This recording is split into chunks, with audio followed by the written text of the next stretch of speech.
नमस्कार दोस्तों, स्वागत है आपका अपना ही यूट्यूब चैनल टुडे एग्जाम पर। दोस्तों, जैसा कि हम लोग एसएससी के विभिन्न एग्जाम हेतु जो 35 वीडियो की क्लास सीरीज वॉच कर रहे थे, आज हम 35 में से क्लास नंबर 31 को देखेंगे। इससे पहले मैंने आपको 30 क्लास प्रोवाइड करा दिया है। साथ ही साथ जो भी बच्चे इस सीरीज की पीडीएफ लिए हैं उनको पीडीएफ भी दे दी गई है। आशा करते हैं कि आप वीडियो देखने के बाद पीडीएफ से रिवीजन कर लिए होंगे, क्योंकि अब समय नहीं है। जिन्होंने नहीं किया है फटाफट रिवीजन कर लीजिए। अब आपका एग्जाम जो है बहुत जल्दी स्टार्ट होने वाली है और आपको एग्जाम हॉल के अंदर इन सब कंटेंट को जो है परखेंगे, जहां पे आपको नौकरी दिलाने में मदद करेगी। मैं वही पढ़ाऊंगा जो एग्जाम में आएगी, इधर उधर की चीज़ नहीं पढ़ाता हूँ, न पढ़ाऊंगा। चलिए शुरू करते हैं आज का ये क्लास। हमारा कोई सा भी कंटेंट चाहिए, ये जो मोबाइल नंबर है इस पर आपको व्हाट्सअप मैसेज करके कंटेंट को बाय करनी होती है, या फिर डिस्क्रिप्शन में दिए गए लिंक का प्रयोग करके भी आप डायरेक्ट हमारे व्हाट्सएप पे पहुंच के कंटेंट एक छोटी सी फी अदा करके ले सकते हैं। कंटेंट अवेलेबिलिटी की बात करें तो एसएससी के विभिन्न एग्जाम, चाहे आप एमटीएस देने वाले हो, चाहे आप एसएससी सीजीएल का मेंस लिखने वाले हो, ठीक है मेरे भाई। इसके अलावा रेलवे की विभिन्न एग्जाम की कंटेंट अवेलेबल है, आप लोग लेकर के अपने जर्नी को बहुत आसान बना सकते हो एक लिमिट कंटेंट पढ़ के। पहला हमारा प्रश्न है कि निम्नलिखित कथनों को पढ़कर सही उत्तर का पता लगाइए। इस सीरीज में मैंने 100% जो है आपके स्टेटमेंट बेस्ड क्वेश्चन कराने की बात कही थी, वही करा रहा हूं, क्योंकि न्यू पैटर्न टीसीएस नहीं है जो आपको वन लफ्ज में आंसर डिमांड करता है कि भाई जो है हाई हक नृत्य कहाँ का है। ऐसा नहीं चलता। अब तो ये पूछता है कि इसमें कौन सी जाति भाग लेते हैं, किस वस्तु के साथ यह नृत्य किया जाता है, किस महीने में किया जाता है, किस देवता को समर्पित है, कितने लोग किया जाता है, किस शेप में किया जाता है, सर्किल के जैसा किया जाता है या हाथ में हाथ डाल के किया जाता है। तो इतनी सारी नॉलेज होनी चाहिए आज के एग्जाम फतह करने के लिए। वही करवा रहा हूँ इस सीरीज में, मन लगा के पढ़िए, फायदा जो है एग्जाम हॉल में समझ में आएगी। पहला जो यहाँ पे प्रश्न है, स्टेटमेंट जो है पहला, भारत में कोई राष्ट्रीय भाषा नहीं है। वहीं भारतीय संविधान का अनुच्छेद 343 स्पष्ट रूप से कहता है कि संघ की आधिकारिक भाषा देवनागरी लिपि में हिंदी होगी। थोड़ा सा आपको जो है अचंभा जरूर लगा होगा, क्योंकि ये बहुत ही कॉमन जैसा बात दिख रहा है, लेकिन स्टेटमेंट सही लिखा हुआ है। भारत का अपना कोई बात करेंगे कि भाई भारत का राष्ट्रीय भाषा कौन सा है, जैसे आप भारत का राष्ट्रीय पशु जानते हैं, राष्ट्रीय फूल कमल जानते हैं, राष्ट्रीय पक्षी मोर जानते हैं, राष्ट्रीय जलीय जीव गंगा डॉल्फिन को जानते हैं, लेकिन राष्ट्रीय भाषा नहीं सुने होंगे। तो यहाँ पे राष्ट्रीय भाषा नहीं है, इस प्रकार का शब्दों का मेंशन नहीं है ना। लेकिन यहाँ पे जो है इनके आधिकारिक भाषा के तौर पे हिंदी और अंग्रेजी में जो है काम यहाँ पे संपन्न होती है ना। तो पहला स्टेटमेंट आपका सही है ना। अनुच्छेद 343 में स्पष्ट रूप से कहा गया संघ की आधिकारिक भाषा देवनागरी लिपि हिंदी में हिंदी होगी देवनागरी लिपि में, और संघ की आधिकारिक भाषा को हिंदी के साथ साथ बाद में अंग्रेजी में भी परमिट कर दिया गया था। कब किया गया था मैं नीचे बताऊंगा आपको। दूसरा स्टेटमेंट है कि ब्रिक्स का कई आधिकारिक भाषा है, कई सारे ऑफिशियल लैंग्वेज हैं आपके ब्रिक्स के अंदर। यह एक विकासशील देश का ग्रुप है जिसका गठन 2009 में हुआ था। अपने आप में दोनों स्टेटमेंट सही हो रहा है, तो दोनों जो है सही कर लेंगे। अब आते हैं इसके विस्तृत में जानते हैं। 1950 में भारतीय संविधान ने देवनागरी लिपि में हिंदी को देश का ऑफिशियल लैंग्वेज घोषित किया था, ठीक है। संसद ने 1963 में, अब क्या होता है कि संसद ने 1963 के आधिकारिक भाषा अधिनियम पारित किया, जिसमें 1965 के बाद भी अंग्रेजी और हिंदी को आधिकारिक कार्यों के लिए उपयोग की अनुमति दी। शुरू में ऐसा करार हुआ था आज़ादी के बाद कि भाई अंग्रेजी जो है, चूंकि इंग्लैंड का यहाँ पे कब्जा था तो अंग्रेजी में ज़्यादातर काम होता था, तो ये जो है एक परंपरा चलता रहा है ना कि भाई ऑफिशियल लैंग्वेज अंग्रेजी भी रहेगा, लेकिन कुछ समय के बाद हट जाएगा। लेकिन बाद में एक अधिनियम आता है 1963 में, है ना, और ये 1965 के बाद भी अंग्रेजी को अलाउ करता है एज ए ऑफिशियल लैंग्वेज। तो इंडिया का दो आधिकारिक भाषा है, हिंदी और अंग्रेजी, ध्यान रखना, ठीक है मेरे भाई। कौन से अधिनियम से जो है अंग्रेजी को पुनः मिला था कि भाई आगे भी लगातार ऑफिशियल लैंग्वेज बने रहेंगे, तो 1963 के अधिनियम से, ठीक है भाई। ब्रिक्स की आधिकारिक भाषा की बात करेंगे तो ऐसा फिक्स नहीं है कि ब्रिक्स इसी भाषा में काम करते हैं। जो ब्रिक्स जो है शुरुआत में 4 देश, फिर साउथ अफ्रीका को आने से 5 देश और वर्तमान में कई सारे देश हो गए हैं। तो इनके कई सारे भाषाओं में जो है कार्य संपन्न होती है, जैसे पुर्तगाली, रसियन, है ना, रूस के होने से, चाइना के होने से मंदारिन, अंग्रेजी भी होता है और हिंदी भी होता है, इंडिया के होने से। ठीक है, इतनी सारे भाषाओं में जो है ब्रिक्स अपना कार्य संपन्न करता है। ये पुर्तगाली भाषा जो है ब्राजील के तरफ से आप देखेंगे, है ना, ब्राजील के तरफ से आप देखेंगे, ब्राजील में पुर्तगाली भाषा भी बोली जाती है।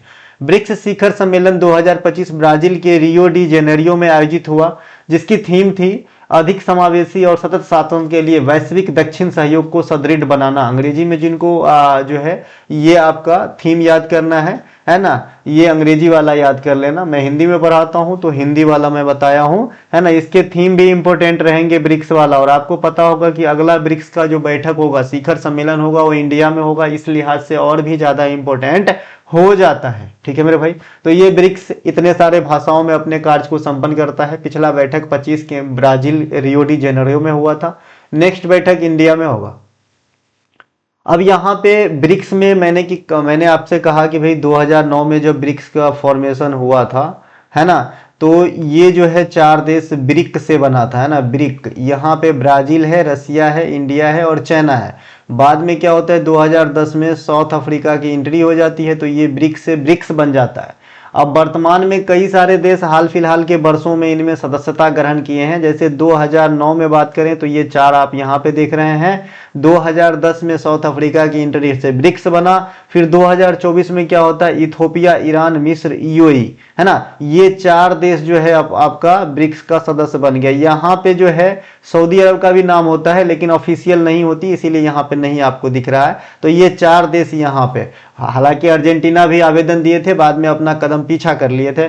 इनके अलावा 2025 में ये इंडोनेशिया भी ब्रिक्स के सदस्य बन गए हैं। तो इस प्रकार से फुल फ्लेज वाले सदस्य कितने हो गए, 5, 4, 9, 1, 10। वर्तमान समय में ये जो है 10 आप यहाँ पे देख रहे हैं। ठीक है भाई, इनके अलावा जो है नोट, वर्ष 2026 में ब्रिक्स की अध्यक्षता संभालेगा कौन, भारत, और 18वें ब्रिक्स शिखर सम्मेलन की मेजबानी करेगा। जो जहां पे होती है बैठक जनरली वही अध्यक्षता भी करता है। तो यहाँ पे 2 बार भारत लिखने की जरूरत नहीं थी, अच्छा एक ही बार लिखे हैं, सही लिखे हैं। भारत में अगला बैठक होगा तो अध्यक्षता भी करेगा 2026 में। क्रमांक के अनुसार 18वीं बैठक होगी ब्रिक्स की, है ना। इसके अलावा ये ब्रिक्स के बारे में मैंने थोड़ा सा जानकारी दिया। संविधान के 343 आर्टिकल में बताया था कि देवनागरी लिपि में भाषा हिंदी होगा, है ना। इसके अलावा जो अपना ऑफिशियल लैंग्वेज इंडिया में ऑफिशियल लैंग्वेज के तौर पे यूज होता है हिंदी के साथ साथ इंग्लिश। कौन से अधिनियम से आया था, 1963 के अधिनियम से कैरी किया गया था कि भाई लगातार अब इंग्लिश में भी काम होता रहेगा हिंदी के साथ साथ। इतनी सारी बात अभी तक हमने इस क्लास में समझा है। अब देखिए वर्तमान समय तक भारत में 11 शास्त्रीय भाषा हो गया। एक ही लॉट में बहुत सारे 5 भाषा को शास्त्रीय भाषा का दर्जा दे दिया गया था पिछले साल,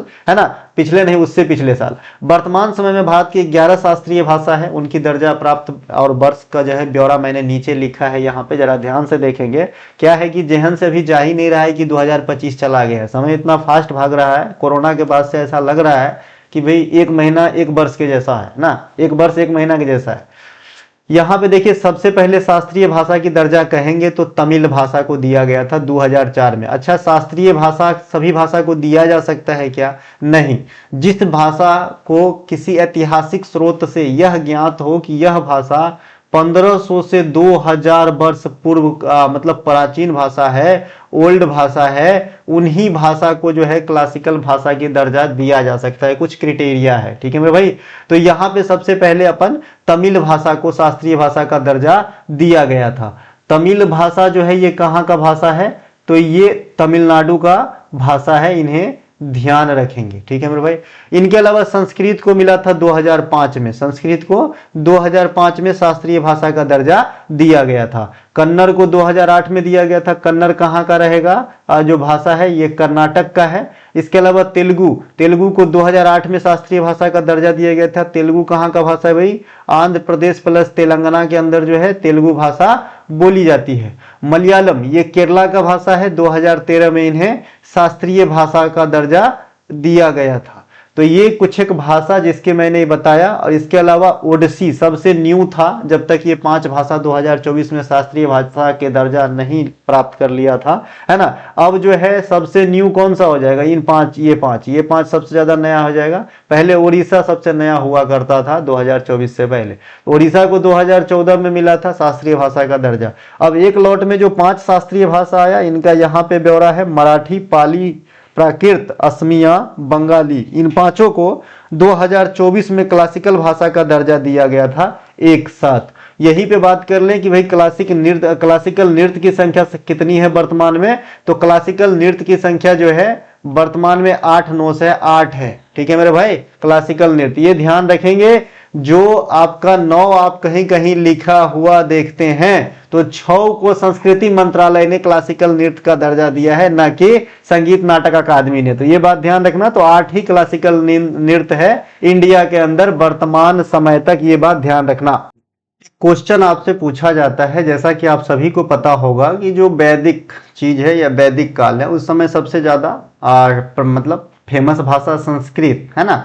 तो आपसे क्वेश्चन पूछा जाता है कि वैदिक प्राचीन भारत में संस्कृत के साथ साथ और कौन से भाषा फले फूले थे, तो आप कहेंगे पाली और प्राकृत है ना, इन्हें ध्यान रखेंगे। पाली और प्राकृत, जहां पाली बौद्ध धर्म से संबंधित है और भगवान बुद्ध के जो द्वारा इसी भाषा में उपदेश दिया गया था, और जैन धर्म के जो है 24वें तीर्थंकर भगवान महावीर के द्वारा जो है प्राकृत भाषा में उपदेश दिया गया था। तो ये बात भी ध्यान रखेंगे कि वैदिक काल में संस्कृत के साथ साथ फले फूलने वाली भाषा जो है पाली और प्राकृत है। अगला एक बात यहाँ पे लिखा हूं कि संविधान लागू होने के समय जो है कितने भाषाओं को दर्जा प्राप्त था। जैसे कि अभी आपको पता होगा कि अष्टम सूची में वर्तमान में 22 भाषाओं को दर्जा प्राप्त है। ठीक है भाई, है ना। जैसे कि आप जैसे बहुत सारे राज्य सरकार के एग्जाम होते हैं तो उसमें जो जितने भी संवैधानिक भाषा होते हैं उनमें से आप किसी भाषा में एग्जाम दे सकते हैं, तो इससे भी आपको याद होगा। तो 22 भाषा जो है आपके वर्तमान में अष्टम सूची में है। तो जब संविधान लागू हुआ था 1950 में, तो उस समय 14 भाषा को दर्जा प्राप्त हुआ था। तो 8 भाषा और हुए होंगे, तो बाद में 8 भाषाओं को संवैधानिक संशोधन के द्वारा जो है संवैधानिक दर्जा दिया गया। ठीक है भाई, ये संवैधानिक संशोधन कौन कौन से हुए और किस किस भाषा को बाद में दर्जा मिला 14 के बाद, इसके बारे में हम यहाँ पे देखेंगे। भाषा को संविधान में ऐड करने के लिए 3 बार संशोधन किया गया। एक बार 21वां संविधान संशोधन, एक बार 71वां संविधान संशोधन और एक बार 92वां संविधान संशोधन। हम यहाँ पे देखते हैं कि अगर भूल भी गए तो इन दोनों ऊपर वाले को जोड़ेंगे ना तो नीचे वाला प्राप्त हो जाएगा। ठीक है, 71 और 21 को जोड़ेंगे तो 92 हो जाएगा। तो ऐसे भी आप याद रख सकते हैं। जब 21वां संविधान संशोधन हुआ 1967 के अंदर, तो सिंधी भाषा को सर्वप्रथम 15वीं संवैधानिक भाषा के रूप में जोड़ा गया, क्योंकि 14 को तो था, ये 15वीं बना। तो आपसे कई बार ये क्वेश्चन पूछे भी गए हैं पास्ट में, जैसे दरोगा वगैरह की एग्जाम में संविधान में जो है जुड़ा हुआ 15वां भाषा कौन सा था, तो बच्चे को लगता है ये क्या पूछ दिया। तो भाई क्वेश्चन लॉजिक के अनुसार बना है, 14 था और पहला आया, तो पहला ही तो अब पूछ रहा है आपसे आफ्टर मतलब संविधान संशोधन के बाद जो पहला ऐड हुआ था वही तो पूछ रहा है। आपको नॉलेज नहीं तो आपको भारी लग रहा है। तो ये 15वां जो है सिंधी हो जाएगा। इसके बाद 71वां संविधान संशोधन में एक साथ 3 भाषा को लाया गया, कोंकणी जो गोवा में बोली जाती है, मणिपुरी मणिपुर में बोले जाते हैं, और नेपाली नेपाल का है, वैसे तो इंडिया में कई सारे स्टेट में बोले जाते हैं। इसके अलावा 92वां संविधान संशोधन में बोडो, डोगरी, मैथिली और संथाली, ये 4 भाषा को एक साथ जोड़ा गया। तो इस प्रकार 14, 8, 22 भाषा संविधान में है वर्तमान में। संयुक्त राष्ट्र संघ की आधिकारिक भाषा की बात करेंगे तो 6 भाषा जो है ऑफिशियल लैंग्वेज के तौर पे यूएनए में दर्ज है ना। यूएनओ के अंदर जो है संयुक्त राष्ट्र संघ के अंदर जो है 6 भाषा ऑफिशियल लैंग्वेज के रूप में दर्ज है। ये 6 भाषा है अरबी, चाइनीज यानी मंदारिन, अंग्रेजी, फ्रेंच, रशियन और स्पेनिश। ठीक है, इनके 2 कार्यकारी भाषा है, इंग्लिश और फ्रेंच। इंग्लिश और फ्रेंच क्या है, कार्यकारी भाषा है। अब बहुत सारे बच्चे जो है कार्यकारी भाषा और आधिकारिक भाषा में डिफरेंस को नहीं भी समझ रहे होंगे। देखिए, ये जो आधिकारिक भाषा है इसमें सभी ऑफिशियल वर्क होंगे। ऑफिशियल वर्क कहने का मतलब है जैसे कोई लेटर प्रेषित करना है, जैसे कोई सूचना या नोटिस देना है ना, जैसे कोई दस्तावेज प्रिंट करवाना है या टाइप करवाना है, लिखवाना है। तो जो भी बड़े बड़े काम होंगे ऑफिस से संबंधित, वो होती है आधिकारिक भाषा के अंदर। लेकिन जो ऑफिस में रोजमर्रा में इस्तेमाल होने वाली भाषा होते हैं उसे कार्यकारी भाषा कहा जाता है। जैसे यूएनए के ऑफिस वगैरह में जो काम करते होंगे वो जनरली इंग्लिश और फ्रेंच में बात करते हैं। तो ये 2 कार्यकारी भाषा है। और आधिकारिक भाषा क्या हुआ, जिसमें मोटा मोटा काम होता है, जो ऑफिस जिसके लिए ऑफिस जाना जाता है, कोई भी संस्था जाना जाता है, भाई दस्तावेज लिखवाना हो, नोटिस देना हो, लेटर प्रेषित करना हो, तो ये सब आधिकारिक ऑफिशियल लैंग्वेज के अंदर होगा। ठीक है भाई, अब कार्यकारी भाषा वैसा ही समझिए। मान लीजिए आपको रेलवे में नौकरी लग गया, आपको रेलवे में नौकरी लग गई और आप तमिलनाडु से है और आपकी एक और कलीग जो है तमिलनाडु से ही है और सेम स्टेशन पे काम करता है, तो आप क्या हर वक्त जो है अंग्रेजी में बात करेंगे, हिंदी में बात करेंगे? आप अपने जो है तमिल में बात करना ज्यादा प्रेफर करते हैं। तो वहां पर तमिल क्या हो गया, कार्यकारी भाषा, और जो अंग्रेजी या हिंदी में ऑफिशियल कार्य होता है वो क्या हो गया, आधिकारिक भाषा या ऑफिशियल लैंग्वेज। आई होप आप अच्छे से समझ गए होंगे।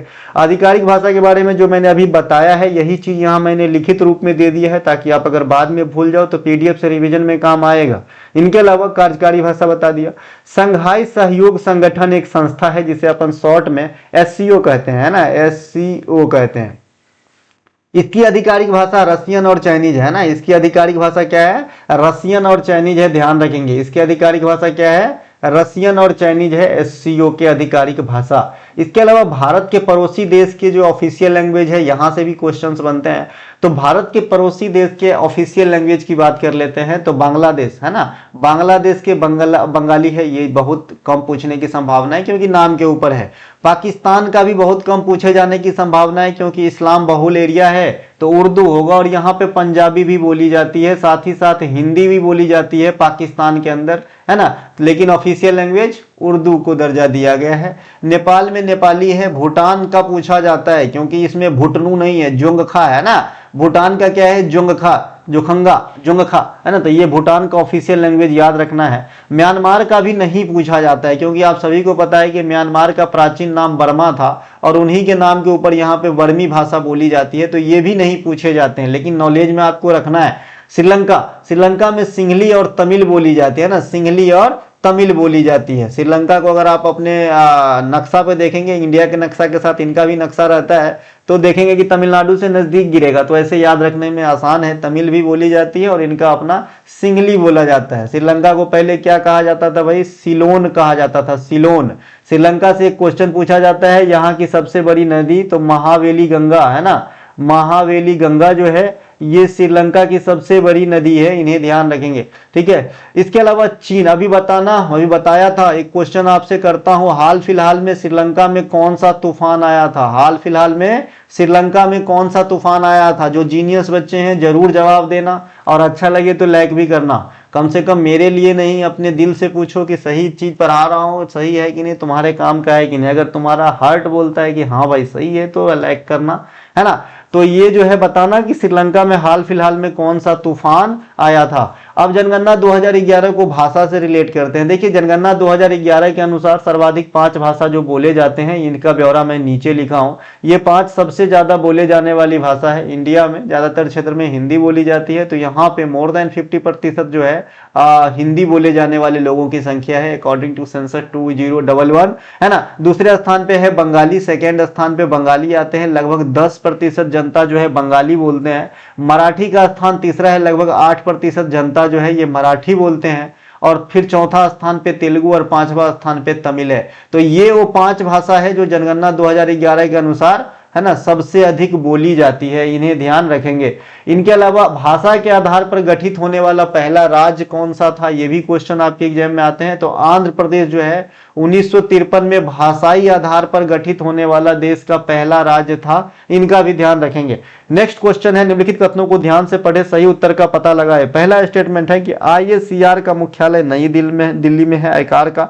इन्होंने 2025 में जीनोम संपादित चावल की कई किस्में को विकसित किया है। बहुत अच्छा, वेरी गुड क्वेश्चन। ये जो है आपका IACR है ना, IACR जो है चावल के क्षेत्र में जीन परिवर्तन करके जो है जीनोम संपादित चावल का आविष्कार किया है, जिससे चावल के क्षेत्र में या खाद्यान्न के क्षेत्र में जो है एक बहुत बड़ी उम्मीद देखी जा रही है। हालांकि इसका पूरा तरीके से जो है क्या फायदा है ये अभी समझ में नहीं आया, क्योंकि 2025 में ही इन्होंने इन्वेंट किया है। तो पहला स्टेटमेंट आपका राइट है। दूसरा स्टेटमेंट है, सन 2002 में बीटी कॉटन भारत में व्यावसायिक खेती के लिए स्वीकृत पहला GM फसल था, है ना। जेनेटिकली मॉडिफाइड इसका फुल फॉर्म होता है, एक GI टैग होता है ना, ज्योग्राफिकल इंडिकेशन होता है इसका। तो ये छोटे छोटे चीज भी आपके एग्जाम में कभी बड़ा नासूर बन जाता है, ध्यान रखना। तो GM फसल पहला बार 2002 में बीटी कॉटन को जो है स्वीकृत किया गया था, ये भी अपने आप में राइट स्टेटमेंट है। तो दोनों के दोनों स्टेटमेंट यहाँ पे राइट हो रहे हैं। भारतीय कृषि अनुसंधान परिषद आयकार की स्थापना 1929 में हुआ था। 1929 में हुआ था। यह कृषि पर रॉयल कमीशन के अनुसरण में सोसाइटी पंजीकरण अधिनियम 1860 के तहत एक सोसाइटी पंजीकृत किया गया था। इसे ध्यान रखेंगे, है ना। एक CACP है ना, जो आपके न्यूनतम समर्थन मूल्य को जारी करना मतलब लागू करवाता है। इस पे मत ध्यान देना, ये दूसरा चीज है, ठीक है, ये दूसरा चीज है ना। और जैसा कि आपको पता होगा, मैंने कई सारे बार बता चुका है कि कितने फसलों के लिए न्यूनतम समर्थन मूल्य तय करता है, तो 22 के लिए और प्लस एक गन्ना के लिए, ठीक है, तो ये ध्यान रखना है। IACR का मुख्यालय कहाँ पे है, तो ये दिल्ली के अंदर है, ठीक है। इनके अलावा भारत की कृषि अनुसंधान प्रणाली में 113 IACR संस्थान और 74 कृषि विश्वविद्यालय शामिल है, जो इसे विश्व की सबसे बड़ी जो है कृषि प्रणालियों के नेटवर्क जैसा क्रिएट करवाता है। तो ये ध्यान रखिए, ये बहुत बड़ी बात नहीं है। आए दिन में आपसे पूछता है भाई कि इंडिया में RBI के कितने ऑफिसेस हैं, इंडिया में वर्तमान में कितने IITs हैं, इंडिया में वर्तमान में कितने छोटे छोटे जो है बंदरगाह हैं, इंडिया में वर्तमान समय में कितने एल्यूमिनियम प्रगलन केंद्र है, इंडिया में वर्तमान समय में कितने न्यूक्लियर पावर स्टेशन हैं, इंडिया में वर्तमान समय में कितने एयरपोर्ट हैं, उड़ान योजना के तहत वर्तमान में कितने एयरपोर्ट हैं, वर्तमान समय तक इसरो कितने देशों के सैटेलाइट को प्रक्षेपित कर चुका है। एक्सपीरियंस बोलता है बेटा, ऐसे क्वेश्चन एग्जाम में आता है, दिमाग दोहराओ, काम आवेगा एग्जाम में। तो ये भी ध्यान रखना, भारत की कृषि अनुसंधान प्रणाली में 113 IACR संस्थान और 74 कृषि विश्वविद्यालय शामिल है, ठीक है। वर्तमान समय में भारतीय रिजर्व बैंक, अब जो मैंने यहाँ पे कहा है इनको लिख भी तो दूं, नहीं तो तुम्हें कैसे याद रहेगा, रोबोट थोड़ी हो, है ना। तो लिखा रह गया तो रिवीजन कर लोगे। तो यहाँ पे देखो, वर्तमान समय तक भारतीय रिजर्व बैंक अपने 23 विभागों के साथ देश में 33 स्थानों पर जो है अपने कार्यालय के साथ कार्य करते हैं। और रिजर्व बैंक क्या होता है, हमको लगता है कि 1000 बार बता चुके हैं, ठीक है। तो अभी अगर आपसे पूछे कि वे रिजर्व बैंक से संबंधित कितने विभागों के साथ रिजर्व बैंक काम करते हैं, तो 23 विभाग ध्यान रखना। और कितने स्थान पे इनके ऑफिसेस हैं वर्तमान में, तो आप कहना 33 स्थान पर अपने कार्यालय के साथ ये कार्य करता है। रिजर्व बैंक से जो एक बहुत बड़ी चीज मैंने आपको बताई थी कि रिजर्व बैंक की स्थापना 1935 में जो था, इनका अस्थायी कार्यालय कोलकाता में सेटल हुआ था, लेकिन बाद में 1937 में जो है ये आपका कहां पे ट्रांसफर हो गया था, मुंबई के अंदर, तत्कालीन बंबई वर्तमान मुंबई के अंदर जो है ट्रांसफर हो गया था। इसे ध्यान रखेंगे। इसके अलावा नोट करके एक चीज और लिखा हूं, वर्तमान समय में देश में कुल 23 IIT संस्थान कार्यरत हैं, इन्हें भी ध्यान रखेंगे, ठीक है भाई, है ना। इसके अलावा जो IIT बाबा का नाम आपने सुना ही होगा। देश का पहला IIT संस्थान खड़गपुर था, इन्हें भी ध्यान रखेंगे। देश का पहला IIT संस्थान कौन सा था, खड़गपुर था, ठीक है। लेकिन देश का पहला इंजीनियरिंग संस्थान कहेगा तो रुड़की आंसर करना है, ध्यान रखना, ठीक है भाई, बाद में IIT रुड़की बना। भारत में पहली पंचवर्षीय योजना के दौरान 5 प्रमुख IITs की नींव रखी गई थी, ये भी ध्यान आपको रखना है। इसके अलावा कलाई सेल्वी नल्लाथम्बी कलाई सेल्वी वैज्ञानिक एवं औद्योगिक अनुसंधान परिषद CSIR में देश की पहली महिला DG बनी थी, ठीक है। अब मैं ये नोट करके ये क्यों लिखवा रहा हूं, ताकि तुम कंफ्यूज ना हो। ये IACR था, ये CSIR है, सुनने में एक जैसा लगता है। ये वैज्ञानिक परिषद वाला वो कृषि से संबंधित है, ठीक है मेरे भाई। कृषि में उपयोग की जाने वाली एक फसल जिसके DNA को आनुवांशिक इंजीनियरिंग के माध्यम से बदल दिया जाता है, उसे हम क्या कहेंगे, उसे हम आनुवांशिक रूप से संशोधित फसल या, है ना, जेनेटिकली मॉडिफाइड फसल, GM फसल के रूप में जानते हैं। उसमें क्या होता है, जो उनके जो DNA है उनमें छेड़छाड़ कर दिया जाता है। जैसे आपने सुना होगा कि भाई चाइना में जो है टमाटर 1-1 किलो का हो रहा है, बैगन 2-2 किलो का हो रहा है, पपीता 10-10 किलो का हो रहा है। तो क्या हुआ भाई, पपीता में जो है कटहल का जीन डाल दिया, अब कटहल बड़े होते हैं तो पपीता भी बड़े होने लगे। बैगन में जो है पपीता का जीन डाल दिया, भाई बैगन जो है मोटे मोटे पपीता जैसे होने लगे। तो यही जो है इसे क्या कहते हैं, जेनेटिकली मॉडिफाइड कहते हैं, GM फसल कहते हैं। इंडिया में बहुत ज्यादा GM फसल नहीं है ना। इनका जहां तक फायदा होता है उनका घाटा भी होता होगा, ठीक है भाई। सन 2002 में BT कॉटन भारत में व्यावसायिक खेती के लिए स्वीकृत पहला GM फसल था, तो इन्हें भी ध्यान रखेंगे। कॉटन मतलब यहाँ पे कपास लिख लेना, जिनको कॉटन समझ में नहीं आता, कॉटन कपड़ा ही कपड़ा बनता है किसी सूत से भाई, तो यहाँ कपास इसका जो है रॉ मटेरियल है, तो बीटी कपास कह सकते हैं, बीटी कॉटन यहाँ पे लिखा है। ये जो है जीएम फसल के तौर पे इंडिया में पहली बार दर्जा प्राप्त था, इन्हें 2002 में। यहीं पे लगे हाथ याद कर लेना कि 2004 में इंडिया में पहला जीआई टैग मिला था दार्जिलिंग चाय को, है ना, दार्जिलिंग चाय को जो है इंडिया में पहला जीआई टैग मिला था 2004 के अंदर, इसे बात ध्यान रखना। भारत में पहली जीनोम संपादित चावल की किस्में जो अभी अभी 2025 में हुआ है, डीआरआर धान 100 कमला।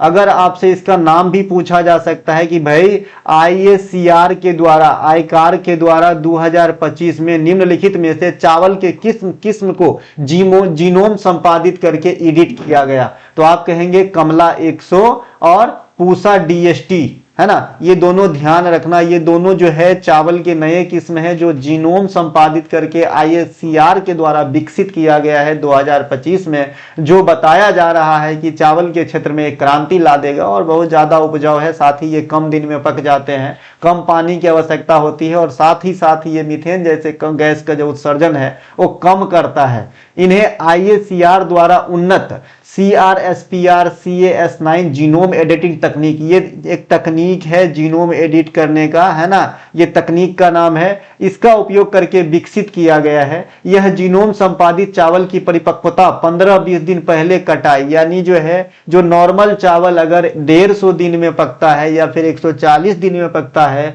तो ये 120 दिन में ही पक जाएंगे, यानी तैयार हो जाएंगे।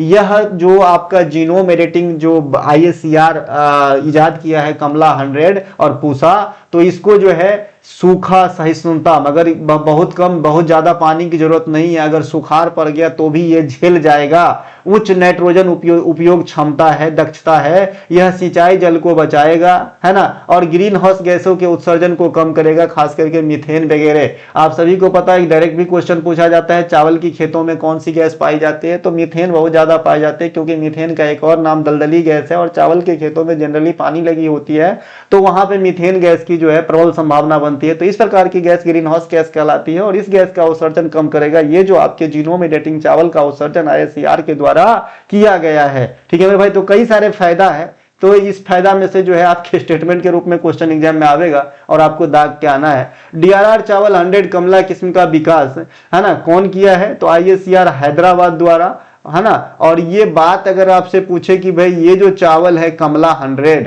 ये किस मेन चावल का एडिटिंग रूप है ना, तो आप कहेंगे सांबा महसूरी, है ना, गांव घर में इसे मंसूरी कहते हैं, मेरे घर में खुद होता है ना। इसके अलावा जबकि दूसरी किस्म पूसा डीएसटी चावल एक है जिसे आईएसीआर आईआरएम नई दिल्ली द्वारा MTU 10-10 के आधार पर विकसित किया गया है। तो ये इनके जो है प्राचीन चीज है जिन्हें एडिट करके नया चीज बनाया गया है, तो ये ध्यान रखना। सांबा मसूरी और MTU 100 से बना है पूसा और सांबा मसूरी से बना है कमला, ये दोनों जीन एडिटिंग चावल है जो आईएसीआर बनाया है। इसके क्या क्या विशेषता था, ये सूखा जो है धारण कर सकता है, सह सकता है, ये समय से पहले पक जाएगी, इसके अलावा ये ग्रीन हाउस गैस का उत्सर्जन कम करेगा, इतने सारे गुण हैं, ध्यान रखना। नेक्स्ट है, निम्नलिखित कथनों को ध्यान से पढ़कर सही उत्तर का पता लगाइए। पहला कथन है, लिंगायत धर्म एक शैव परंपरा है जिसकी स्थापना 12वीं शताब्दी में कर्नाटक में एक सामाजिक सुधार आंदोलन के रूप में बसवन्ना ने किया था। वेरी गुड, बहुत ही अच्छा। लिंगायत धर्म के बारे में 5 लाइन लिखे, ये भी क्वेश्चन आप अगर पीसीएस वगैरह देते हैं तो वहां भी पूछे जाते हैं, ठीक है ना, क्योंकि भाई बौद्ध धर्म, जैन धर्म, हिंदू धर्म, है ना, ये सब तो बहुत ज्यादा आपने जान लिया है, लेकिन ये जो कम जाने हैं यहां से क्वेश्चन आपके एग्जाम में आता है। एसएससी भी कम मत समझ भाई, एसएससी को भी जो है आप पीसीएस के जैसा ही समझिए वर्तमान समय में। तो उत्तर भारत में, लेकिन अगर सही कंटेंट पढ़ा जाए तो कोई तोप नहीं है। आपने देखा होगा कि जब से ये नया आपका एग्जाम कराने वाला वेंडर आया है तब से 2-3 एग्जाम तो हुए हैं, और जो बच्चे पढ़ने वाले हैं मेरे, जो कंटेंट का सेवन करते हैं, वो हर वक्त ऑलवेज ऑन टॉप, है ना, हमेशा रिजल्ट के करीब रिजल्ट लाते हैं, है ना। दूसरा स्टेटमेंट है, उत्तर भारत में प्रमुख भक्ति संतों में सूरदास, मीराबाई और चैतन्य महाप्रभु शामिल हैं। तो ये दोनों के दोनों आपके राइट आंसर हो जाएंगे, दोनों के दोनों स्टेटमेंट जो है अपने आप में ट्रू है। अब आइए भक्ति आंदोलन में थोड़ा सा पढ़ते हैं। यहां से चाहे कोई सा भी इंडियन एग्जाम आप दीजिए, पीसीएस से लेके ग्रुप डी तक, है ना, हर जगह क्वेश्चन डिमांड करता है एग्जामिनर, क्योंकि इसका इम्पैक्ट समाज पे बहुत ज्यादा है, ये मैं समझाऊंगा। इसकी शुरुआत 8वीं शताब्दी में दक्षिण भारत में हुई और धीरे धीरे यह उत्तर एवं पूर्वी भारत में फैल गया। तो अगर आपसे कोई कहे कि भाई भारत में भक्ति आंदोलन की शुरुआत कहां से हुई, तो सीधे आपको कहना है दक्षिण भारत से, है ना, साउथ इंडिया से हुआ भक्ति आंदोलन की शुरुआत। कब हुआ था? देखिए किसी किसी किताब में आपको 7वीं शताब्दी मिल जाएंगे या फिर ऐसे लिखा जाएंगे कि 7th सेंचुरी के लास्ट में, ठीक है। तो मैं यहाँ पे 8वीं शताब्दी लिखा हूं, है ना। तो 7वीं से 17वीं शताब्दी तक इसका दौर रहा था और 15वीं से 17वीं शताब्दी तक बड़े चरम सीमा पे रहे थे भक्ति आंदोलन, राइट। धीरे धीरे यह उत्तर पूर्व फैल गया। भक्ति आंदोलन का प्रमुख उद्देश्य था कि भक्ति के माध्यम से धार्मिक सुधार करना। देखिए जैसे कि हिंदू धर्म में या फिर कोई भी धर्म में बहुत सारे कर्म कांड का विधान है। तो जो भक्ति आंदोलन था ना, इन सभी कर्म कांड को पीछा छोड़ते हुए, है ना, जो है सिर्फ भक्ति के माध्यम से, त्याग के माध्यम से ईश्वर या फिर मोक्ष की प्राप्ति का एक रास्ता देता था। ठीक है मेरे भाई, इसमें जो है कर्मकांड कोई प्रधानता नहीं बताई गई है।